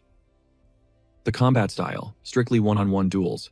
Each hall would send 1 fighter into the ring at a time, locked into a lineup decided before the first punch was thrown. Out of the 7 fighters from each pavilion, the squad that secured 4 knockouts first would take the win, while the scraps would determine who took first and second place. He hammered home a critical rule. Once the war started, the fighting order was set in stone, no switching. The lineup itself was part of the tactical gamble. Then Mentric dropped the final truth bomb. Those who survived this gauntlet, the air crackled with the promise of a special mission. The moment those words dropped, Zeke's grin widened like a predator sensing blood. Let's be real, missions were the only thing keeping him awake. Mentric kept the momentum going, declaring this wasn't just any gig. This was critical for the Elder Dragon bloodline. Anyone stepping up to the plate would be securing massive clout within the family hierarchy. Lyca's face instantly locked into determination mode. Meanwhile, Viniel flashed a smile dripping with arrogance. They both read between the lines. Doing this for the Elder Dragons was a fast track to the family head throne. With the stakes set sky high, Mentric kicked off the bracket selection. He ordered a rep from each hall to step up and draw a fate stone from the box. First call, West Hall. Viniel Fafneld didn't waste a second. He strolled up cool as ice and snatched a stone. Mentric checked, it gave a nod and sent him back. But seeing Viniel up close made Lyca tense up. Viniel shot a glance her way, lips curling into a wicked, sinister smirk, catching the vibe shift. Zeke leaned in. "You know this guy?" Lyca kept her voice low. That was the West Hall's ace, Viniel Fafneld. The guy she warned him about, a top-tier contender for the family head spot. Zeke just smirked at the name. He scanned the West Hall lineup and realized Viniel wasn't the only threat. Their whole squad was stacked with monsters. Sure, the other halls were trained, but the power gap here, massive. You could practically taste the difference in strength in the air. Then Zeke locked onto a familiar mug. In Viniel's crew, Retin. Been a minute, Zeke thought, sizing him up. He remembered the entrance exam. Retin wasn't a joke back then. Hitting 3-star rank this young, that took insane grind. Even Zeke had to respect the hustle. Over on the west side, Retin clocked Langus. His jaw tightened. What was he doing here? Retin's lackeys in the crowd started snickering loudly, trash-talking Langus, shouting about how a dropout had no business being in the finals. Langus froze. Raymond, right beside him, whispered, "You good, Langus?" Mumbled that he was fine. But the lie was obvious. He could feel Retin's eyes burning a hole through him. Mentric broke the tension, calling for the North Hall. Aegis Van Blade stepped up. As he reached for a stone, Mentric summoned the South Hall rep. A girl with purple hair strutted out, grabbed her stone with total confidence, and fell back in line. Finally, East Hall. Lyca didn't even blink. She turned to Zeke. "You're up." Zeke paused, blinking. "Why me?" Lyca looked at him like he was slow. "Obvious, isn't it? You're the strongest." Zeke tried to argue. Ideally, in a tourney like this, the younger gen should take the spotlight. Lyca stared at him, bewildered. "We're literally the same age. Quit overthinking and go." Suddenly Sandy screamed at Lyca, demanding to know why she was sending some illegitimate nobody instead of her. Lyca didn't flinch. "Because Zeke is the East Hall's heaviest hitter." Sandy wasn't having it. "Bullcrap. He's not even a 3-star. She ranted that this tournament was for head candidates Viniel versus Lyca. Before she could spiral further, Lyca cut the mic. "East Hall is doing just fine." A small, knowing smile played on her lips, radiating absolute faith in her squad. Once everyone had their stones, Mentric barked the order. "Channel your source power." The stones lit up as energy poured in. The matchups were locked. Mentric announced the brackets. Match 1, East Hall versus North Hall. Match 2, West versus South. The North team looked ready to brawl. Sandy stood tall, flanked by a massive muscular tank of a guy leaking pure pressure. Langus froze up. whispering to Laika, "Is that beast actually a student?" Laika confirmed it, but her face betrayed her hesitation, facing her cousin Sandy in round 1, not part of the plan. Sandy, however, flared her aura for everyone to feel. This was perfect. Her golden opportunity to give Laika a reality check. She screamed that she'd crush her into the dirt so Laika would finally remember her place. Laika didn't flinch. She snapped back, unleashing her own crushing aura, eyes locked on target like a predator. While she prepped for war, Edge's side-eyed Zeke practically vibrating with excitement. He smirked, mentioning he was dying to throw down. Zeke just chilled, flashing a lazy grin. "I think we're gonna vibe just fine." "Me too." They stood shoulder to shoulder, the matching stones in their grips pulsing with identical light. Zeke's grin stretched into something predatory. He was itching for this fight. Meanwhile, Vignelle kicked back in the stands, scanning the arena with zero emotion. Nearby, the South Hall crew watched like statues, dead silent, dissecting every twitch and reaction from the competition. Then the speakers crackled to life. First round, East Hall versus North Hall. The air instantly got heavy. Both squads stiffened up, scrambling to push their opening fighters into the ring. Rick's knuckles turned white as he squeezed his fists. Sweat beaded on his forehead as he hissed, "I have to win this. No excuses." Lika shot him a look, then leaned over to Zeke. "Is Rick gonna be okay? Guy looks like he's about to puke." Zeke gave a tiny nod. Mentric threw a hand up, commanding the warriors to take center stage. The crowd hushed. Rick squared up against the North Hall tank. Mentric chopped his hand down, "Go time." Rick let out a primal scream, channeling a massive surge of mana into his right hook, eyes blazing with fire. Zeke watched coolly. "All right, let's see how the cards fall." "He's struggling," Laika noted, wincing at Rick's shaky form. "You seeing what I'm seeing?" "In a fight, nothing's guaranteed," Zeke replied, his voice even. Then his face changed just a fraction, almost cocky. "Unless it's me. When I fight, victory is absolute." Laika rolled her eyes hard, snapping that she wasn't talking about him. Ignoring the shade, Zeke broke down the fight. Skill-wise, that North Hall guy isn't much better than Rick. Watching the action, Zeke shrugged. If Rick just plays his usual game, he should bag this win. Lika shook her head. "You're forgetting something. It's their first time under these lights, with 1,000 eyes watching. Plus, the weight of the entire East Hall is on his back. That kind of pressure messes with your head." Zeke nodded. "Fair point. But the other guy's dealing with the exact same heat." His eyes darted to the sidelines. "Well, except for Sandy and Edges." Laika shivered. She felt it too. That heavy, suffocating vibe coming off those two. "They're built different," Zeke explained, both knocking on the door of 4-star rank. "A crowd like this won't even make them blink." Sandy, Zeke thought. Laika's cousin. Same bloodline, same techniques. Fighting her is going to be the ultimate lesson for Laika. Suddenly, crack. The sound of impact slapped across the stadium. Rick hit the dirt hard. Game over. North Hall takes round 1 while Rick stayed glued to the floor. Rin started hyperventilating. I have to win the next one." "Hey, breathe," Laika said, trying to steady her, promising she'd be okay. But the pep talk didn't save her. Round 2 ended with the exact same brutal result. Another win for North Hall. Heads hung low, Rick and Rin shuffled over to Zeke, mumbling apologies. Zeke didn't rage. He just offered a chill smile. "You guys got swallowed up by the hype. The arena got to you." They nodded, looking miserable. "Don't sweat it," Zeke said. "If this was a real war zone, where one mistake means you're dead, you would have fought differently. But this is just a classroom. Nobody's dying here. It's just a place to test your limits, and fail without consequences." Zeke's voice got serious. "This bitter taste in your mouth, it's gonna save your life on a real battlefield one day. So chin up, keep training." That hit home.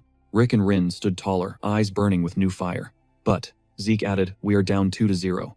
So, this next one, kind of a big deal." Slowly, he turned his head toward Langus with a bright, terrifyingly cheerful face. "Right, Langus." Langus practically jumped out of his skin. "Dude, stop. Don't put that evil on me. I've been shaking since breakfast," he wailed, totally losing it. "And to make it worse, look who I have to fight. That super scary senior from the other hall." Tears streamed down his face as he latched onto Zeke's arm like a toddler. Zeke didn't budge. "You know you already fought that guy during the team selection, right?" Langus was still vibrating. Liar. There was nobody that nightmare-inducing in the East Wing. The sheer terror of humiliating a high-ranking senior with an entire audience watching had Langus paralyzed. Zeke let out a heavy sigh, sensing the panic. Regular pep talks weren't going to cut it here. Zeke realized he needed to hack Langus's mindset fast. With a chill chuckle, Zeke gripped Langus's shoulder, pointing straight at the enemy.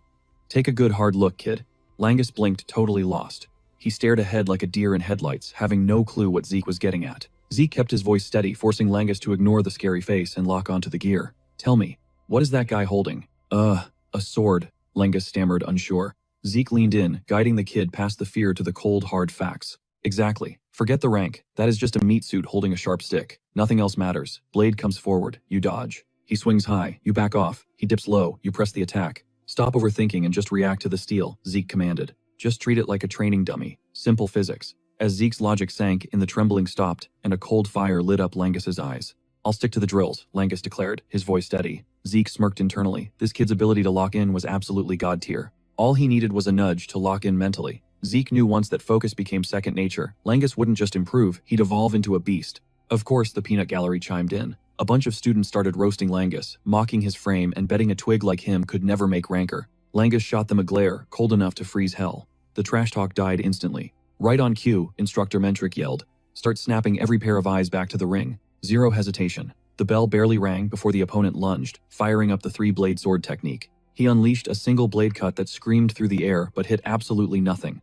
Langus sidestepped it like a ghost. Missed and mad about it, the guy started screaming curses, doubling down with another activation of his arts. He came in swinging harder, but Langus just stonewalled him. No sweat, no panic, just an effortless block. Laika was stressing, hands clenched. The rest of the crew panicked as they saw the enemy closing the gap. They thought close range was a death sentence, but Zeke, he didn't even blink. Watch his eyes, Zeke ordered, cutting through the anxiety. Langus wasn't scared. He was locked in.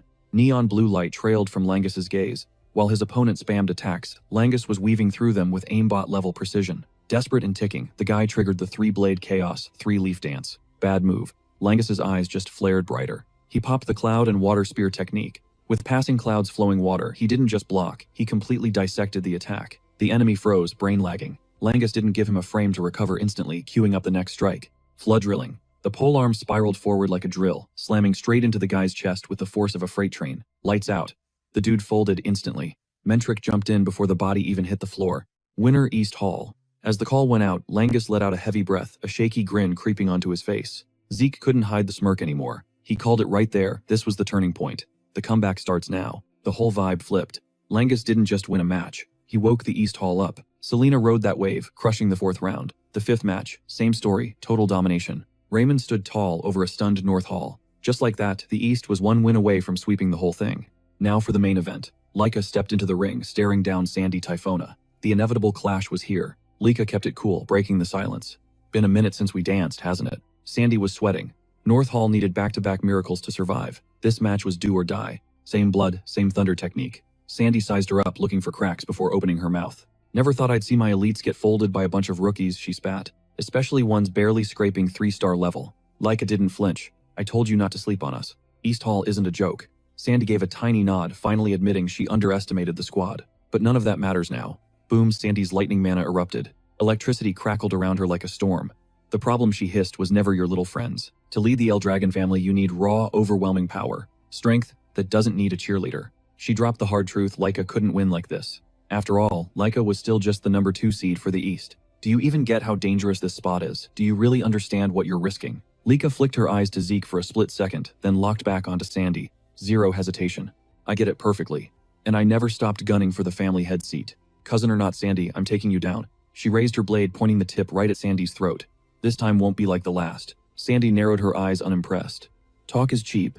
Show me. Instantly, Sandy vanished. The crowd gasped as lightning tore the air, and she materialized right behind Laika. Thunder mana detonated as she swung. You think you're ready, then prove it with your life. Laika's reflexes were insane. She spun and caught the strike dead center on her blade. Crash lightning roared, shaking the whole arena. Laika's boots carved trenches into the floor as she struggled to hold her ground. She tanked it, but Sandy wasn't done. A second slash came flying in faster, heavier, deadlier. But this time, Sandy's eyes popped wide. Her blade hit air. Laika wasn't there anymore. And from the sidelines, Ed Van Blade watched the chaos unfold with ice-cold focus. He whispered what everyone was thinking. Sandy held all the cards.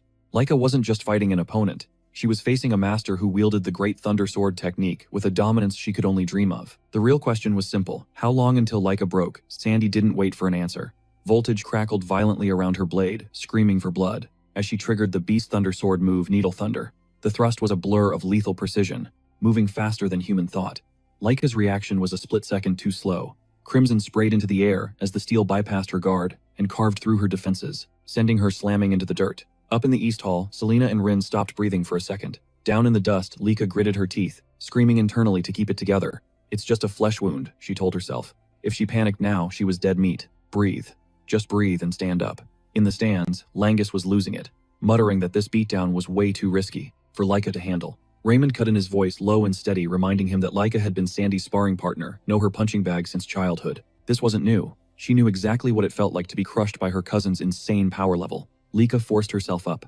For a heartbeat, she looked just like that stubborn brat from years ago, refusing to stay down as she marched straight back into hell. She danced through the attacks, dodging by millimeters. Sandy to get annoyed. Same old Laika, she scoffed. Still got those sloppy habits. You let your feelings drive the sword, and your control falls apart. Ignoring the taunt, Lika triggered Thunderflesh. Electricity coiling around her muscles like armor to boost her speed, but Sandy was ready instantly, snapping back with scattered thunder. Boom. The two techniques collided, triggering a shockwave that tore the arena floor to shreds. The platform crumbled beneath their feet, the air roared, and jagged fragments of stone were blasted into the audience. The recoil nearly floored Laika. Towering over her, Sandy stared down with dead eyes. Predictable, she spat. That trash habit of yours never changes. She twisted the knife deeper. You can't even call yourself the strongest. In the East Hall with skills like that? Sandy sneered. If you just picked the North Hall, you wouldn't be getting humiliated right now. Laika was running on fumes, lungs burning, but she locked her knees and glared back.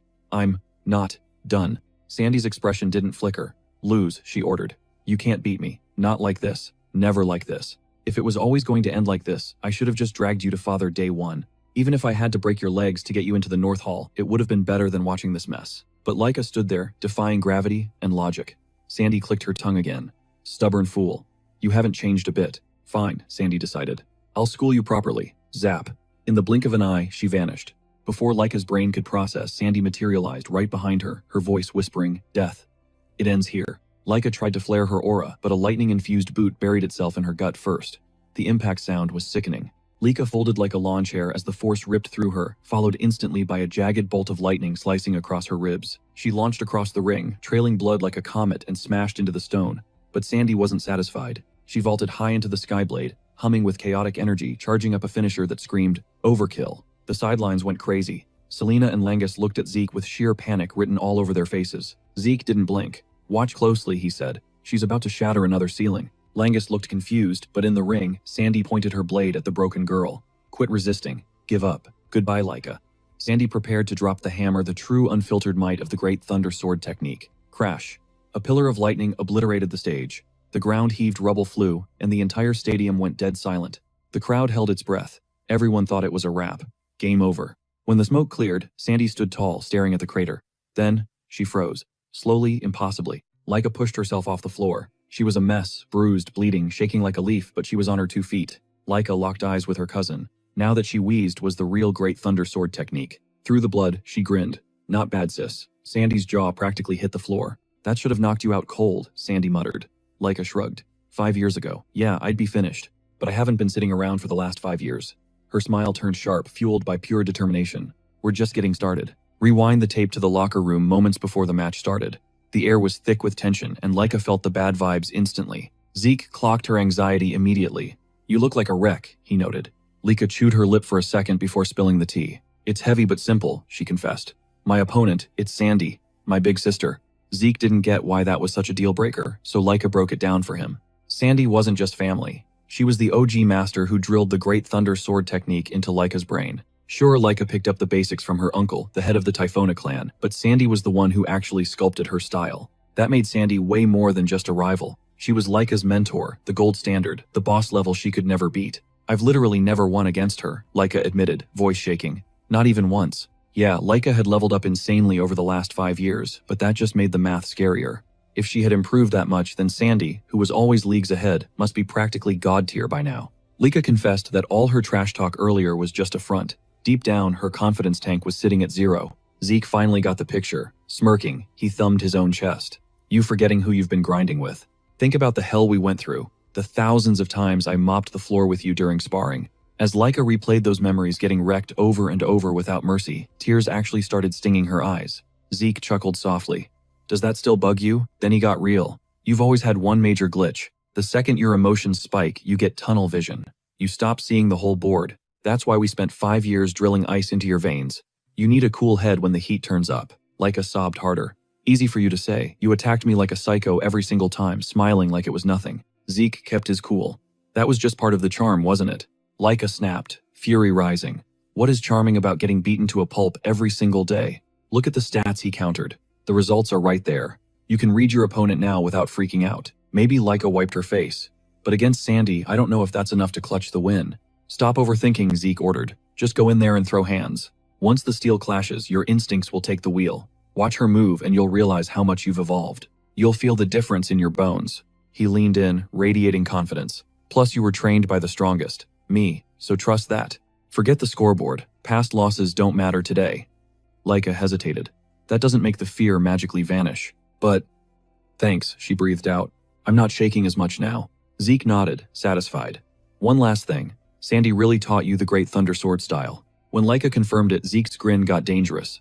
That's actually the perfect setup. He pointed straight at the arena. This isn't a problem. It's your biggest opportunity. Don't just fight. Analyze her. Dissect every inch of her great Thunder Sword technique. Do that, Zeke promised, and you won't just beat your sister. You'll evolve past her. Snap back to reality. Laika's voice was steady now. I finally got the chance to download Sandy's technique in 4K resolution. I tanked those hits head-on just to study the data, she explained, eyes locked on her target. And because of that, I finally see the gaps. Sandy looked confused, but before she could open her mouth, bam, Laika blitzed forward. Sandy's eyes popped, the vibe of the blade had completely shifted. Was the strike lagging, stopping? That split second of confusion cost Sandy everything. Laika closed the gap instantly. Sandy tried to yell, but Laika unleashed the Needle of Thunder sword technique without hitting pause. Lightning exploded at point-blank range, blasting Sandy back with crushing force. Laika didn't let up. She launched herself into the air for the follow-up. Sandy scrambled for balance, totally lost. What is happening? Sandy screamed internally. How did her movement change like that?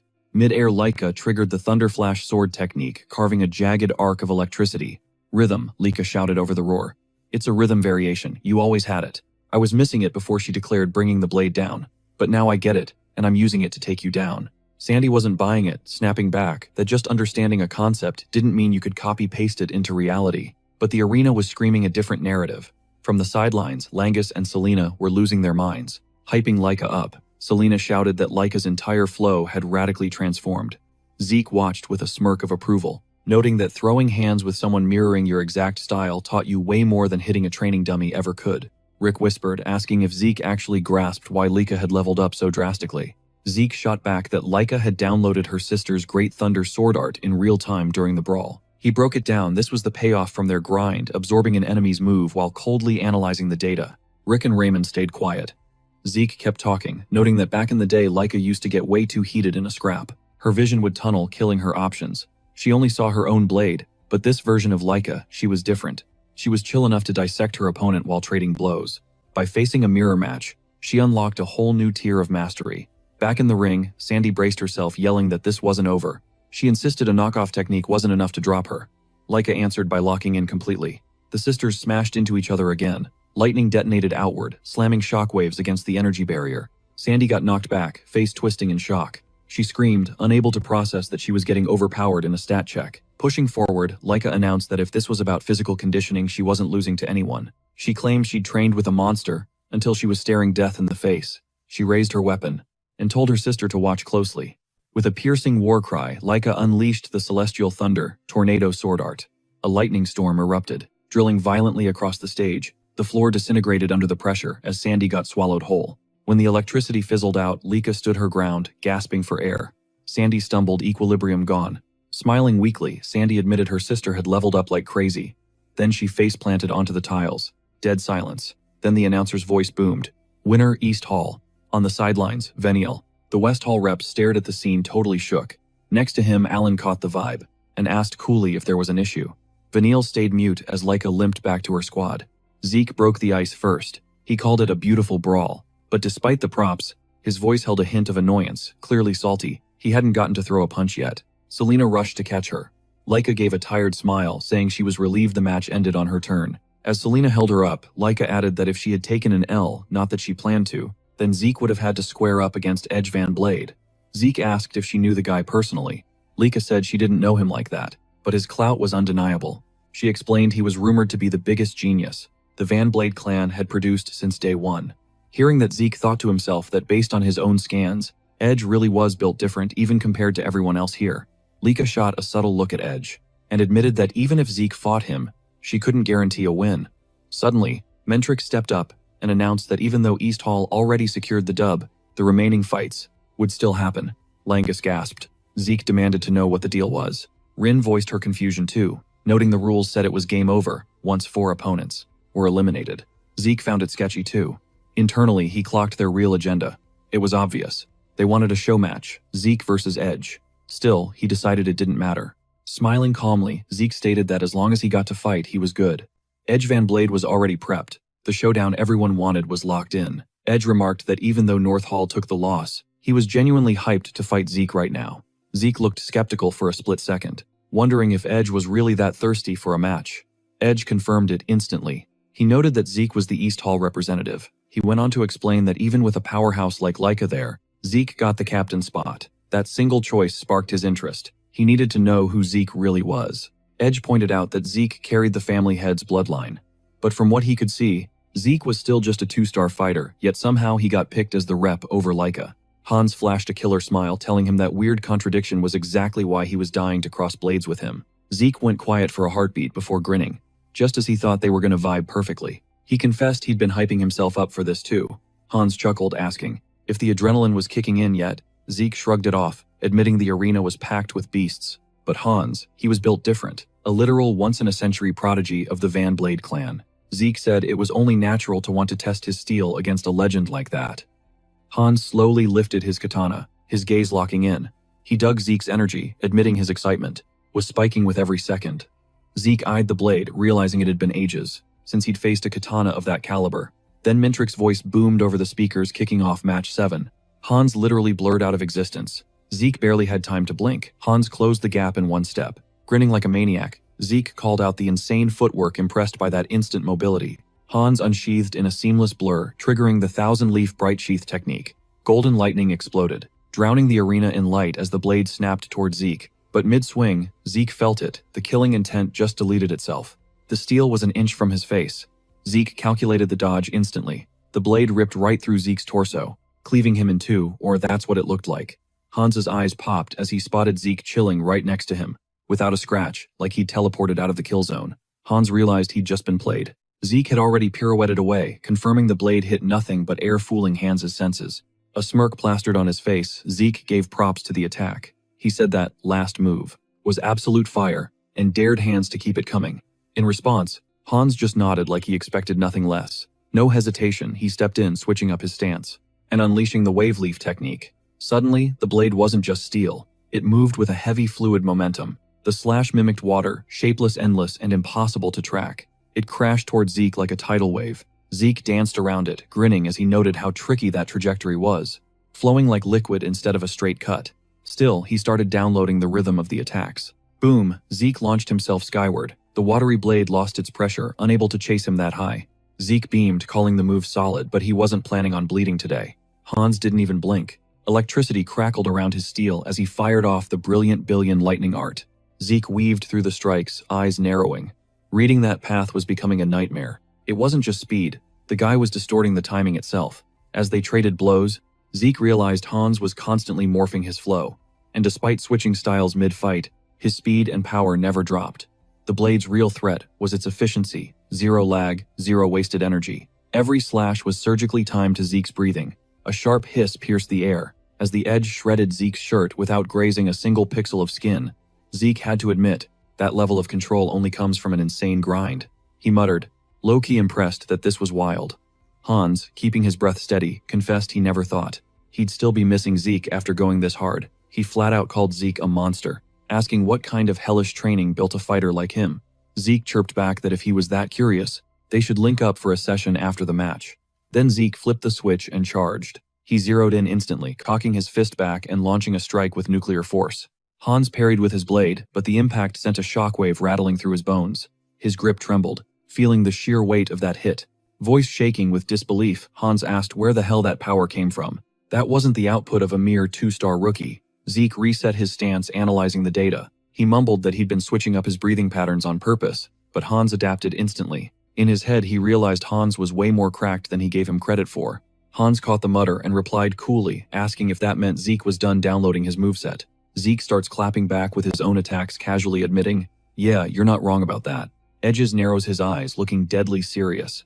You think you've already read my entire fighting style like a book. He doesn't wait for a reply. Edges launches himself skyward. His aura spikes as he raises the katana, shouting, if you're so sure, then feast your eyes on this. Zeke spots the wind-up and sighs. Really, the same move again. He sways to the side, dodging the slash with zero effort. Smooth as silk. But Edges isn't done yet. In a split second, his energy surges. He activates the residual image technique, leaving a glitchy afterimage behind that completely masks the blade's real path. Before Zeke can even blink, slash. A brutal impact tears across his chest. Zeke's eyes go wide. In total shock, he actually got hit. The force shoves him backward, sneakers screeching against the arena floor as he fights to stay standing. Edges shifts his stance, expression cold. So he calls out, "Was that enough to impress you? Or do I need to show you the real deal?" Zeke looks down at the fresh wound dripping on his chest. "Damn," he mutters. "An A rank actually managed to hurt me." But then, a massive familiar grin lights up his face. You can hear the hype in his voice. "Okay, now it's finally starting to get fun." The tension in the air is electric. The tutorial is over, folks. The real boss battle starts right now. On the edge of the wrecked arena, Sandy is down for the count. She blinks, her eyes open, mind still swimming in a fog. "Where the heck?" she mumbles, voice barely audible. Suddenly, footsteps thunder toward her. Sandy. Her squad drops to their knees next to her, pure panic painted on their faces. One teammate props her up while another frantically checks for broken bones. "You good? Can you move?" Sandy blinks, reality crashing back in. The clash, the crushing pressure. That final, overwhelming hit. Laika. She forces herself to sit up, giving a weak nod. "I'm alive." Her eyes drop to the floor. "I took the L, didn't I?" The silence hangs heavy in the air. She didn't need them to say it. The flashback hit her in 4K. She remembered everything. Her 1v1 with Laika was brutal, trading blows with zero chill. Neither of them gave a single inch. But right at the clutch moment, Laika's technique was just too clean. Sandy's defense shattered. And next thing she knew, she was eating dirt. A faint smirk pulls at her lips. Getting beat by family ain't the worst way to go. She looks at her crew, guilt heavy in her eyes. "My bad, guys. If I had clutched that, North Hall might have still had a shot." Her teammate shuts that down instantly, shaking his head. "Nah, we got wiped out first. We're the ones who should be apologizing to you." The others bow their heads in shame. "We put the whole team on your back." Sandy's expression relaxes. She shakes her head. "No, they just outplayed us today. Simple as that." She stands up tall, ignoring the screaming pain in her muscles.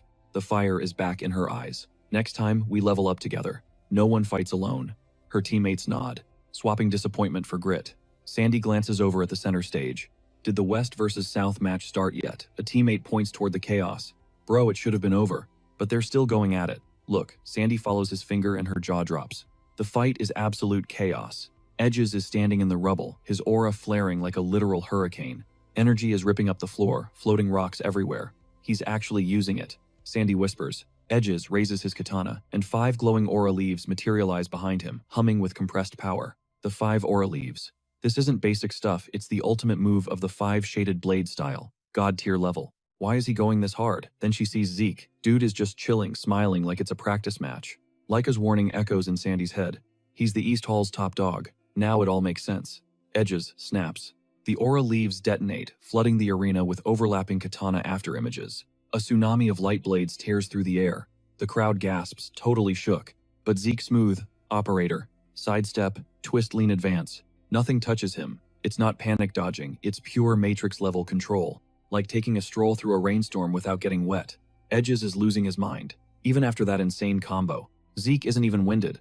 "What are you made of?" Edges yells, frustrated. "We've been scrapping for nearly 2 hours. Why aren't you tired?" Zeke just grins. "I don't skip the basics," he replies. Flashy moves are cool, but without a solid base, you crumble. Structure, cardio control, that's the real meta. Edges takes a second to process that. Fair point. His aura explodes again. Then I'll just have to get better right now. No hesitation. He spams another 5-shaded strike.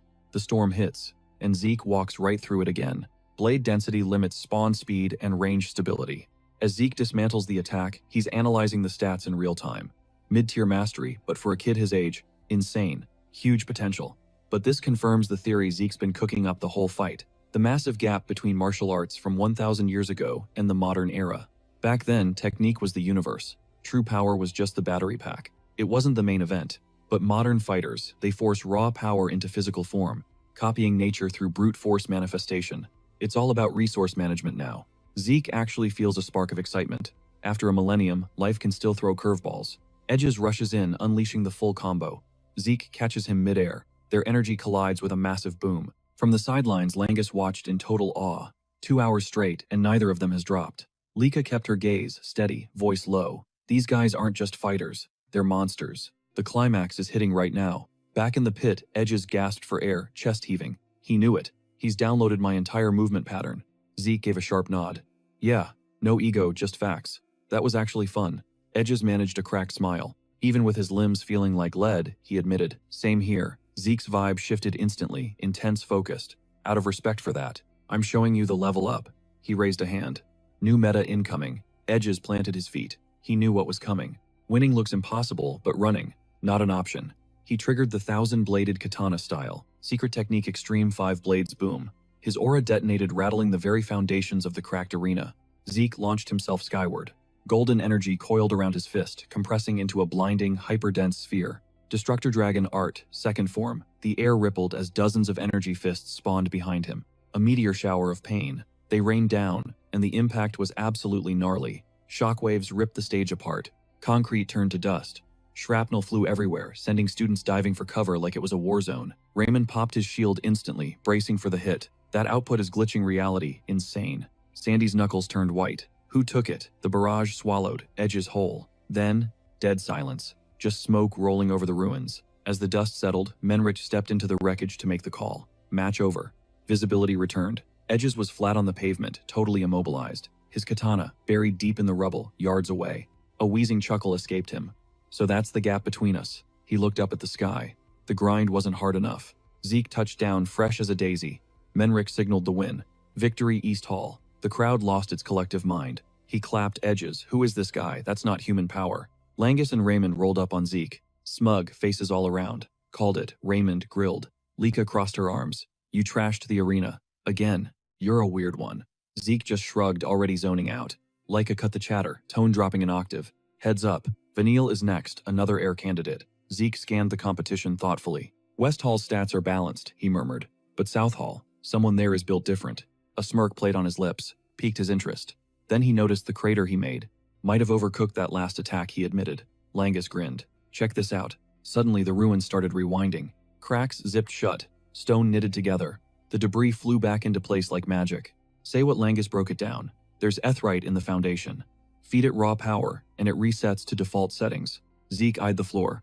Old tech, new era. Impressive stuff. Next bout started. But forget the hype, the West versus South clash was a total stomp. Veniel stood there, dead calm. Across the stage, the South Hall rep was already out cold. No epic duel, no drama. Just pure, unadulterated domination. Veniel's sand had summoned instantly, swallowing her whole before she could even twitch. Suffocating pressure crushed her defenses in a heartbeat. Game over. Zeke's squad watched, jaws on the floor. Even Zeke flinched.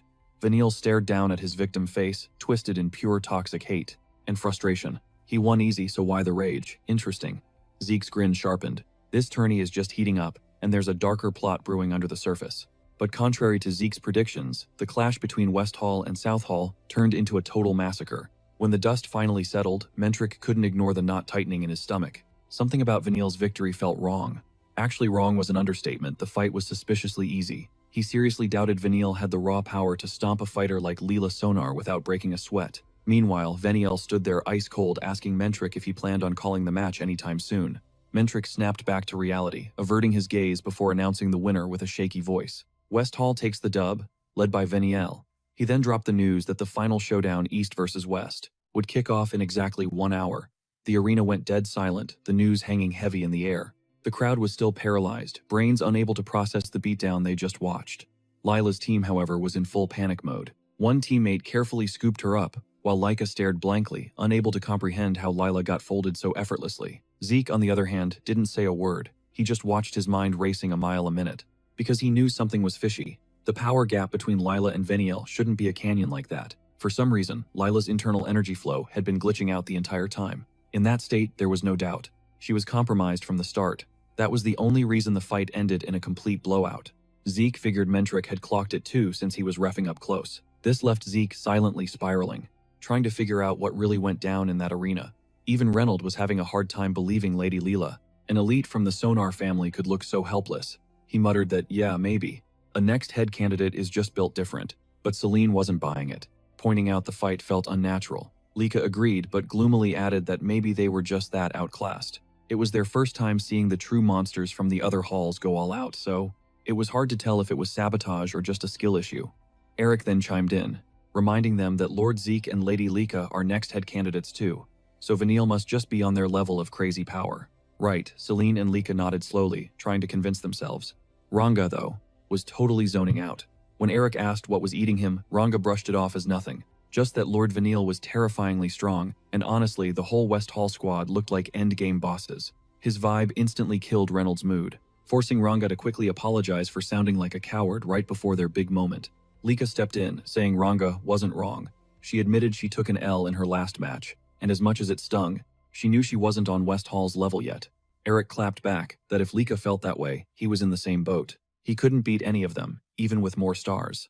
But that didn't mean he was going to roll over and quit. Just like Ranga and the crew who clutched wins against stronger opponents, he wanted that same energy. They could still take West Hall down. His hype speech reignited Celine's fire. As Zeke watched the team rally, he realized their mental game was finally locked in. Marin and Eric might actually level up from this nightmare. But the real problem right now was Lika. To Zeke, it looked like she completely missed Leela's abnormal energy glitch. If she thinks that massacre was purely Vanille's skill, no wonder she looks traumatized. But since Zeke didn't have all the facts, he couldn't just drop a theory and confuse her more. He kept quiet, weighing his options. Ranga noticed Lika looking ghostly pale and asked if she was good. Lika instantly put up a front saying she was fine as she walked off, claiming she just needed some fresh air. Moments later, in a garden outside the chaos, Lika sat alone by a fountain. She couldn't wrap her head around it. How did Vanille get strong enough to treat Leela like a ragdoll? Even Edgis couldn't dominate Leela. Without taking some damage yet, Vanille did it without a scratch. The last time Lika threw hands with Vanille, they were 5 years old, and she lost. Since that day, she had been on the grind, training non-stop. She swore she'd beat him one day, convinced she had closed the gap. But what she saw today shattered that delusion. If the lineup stays the same, Vanille's next opponent is Zeke. A twisted part of her felt relieved, because it meant she didn't have to face him herself. But she hated that cowardice. It felt like she had already accepted defeat. Despite spending her whole life chasing him, suddenly a voice cut through the silence. Vanille was standing right there. His voice dripped with sarcasm as he sneered. "You look tragic, sitting there all by yourself, so serious." Lika's eyes went cold. "What do you want?" she snapped, making it clear she had zero interest in chatting. "We have nothing to discuss." Vanille just smirked, leaning in. "Don't be so uptight. When I take the throne as the Eldragon family head, you might just end up as my trophy wife." That triggered her. Lika shot up from her seat. "Shut your mouth. I'm the one taking that title, not you." She spun around to storm off, but Vanille's voice clawed her back. "I know exactly what you're thinking. You're scared you can't beat me. And honestly, can't blame you. You couldn't handle me back then either. You saw what I did to Lila, didn't you? Brutal." He slithered closer, draping a heavy arm around her shoulders. "After watching that massacre, you know deep down you don't stand a chance. That fight was a reality check," he whispered. "Tell me I'm wrong." "Silence," Lika hissed. But Vanille just laughed. "Face reality, darling. Back then, right now, and forever.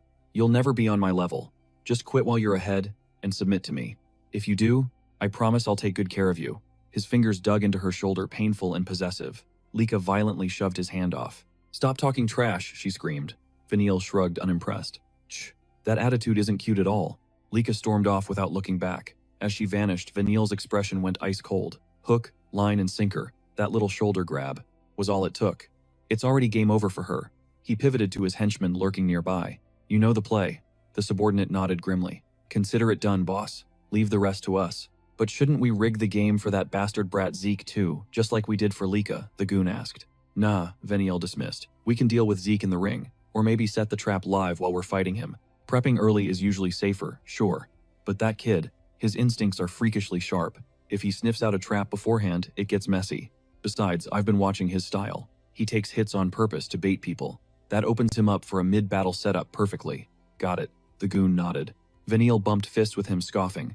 "I don't care if he took down Edges. I'm not losing to some illegitimate trash tricks or no tricks." Behind them, the fountain water slowly shifted into an ominous, toxic hue. Vanille's grin turned predatory. "This match is ours. That special mission belongs to the winners, us."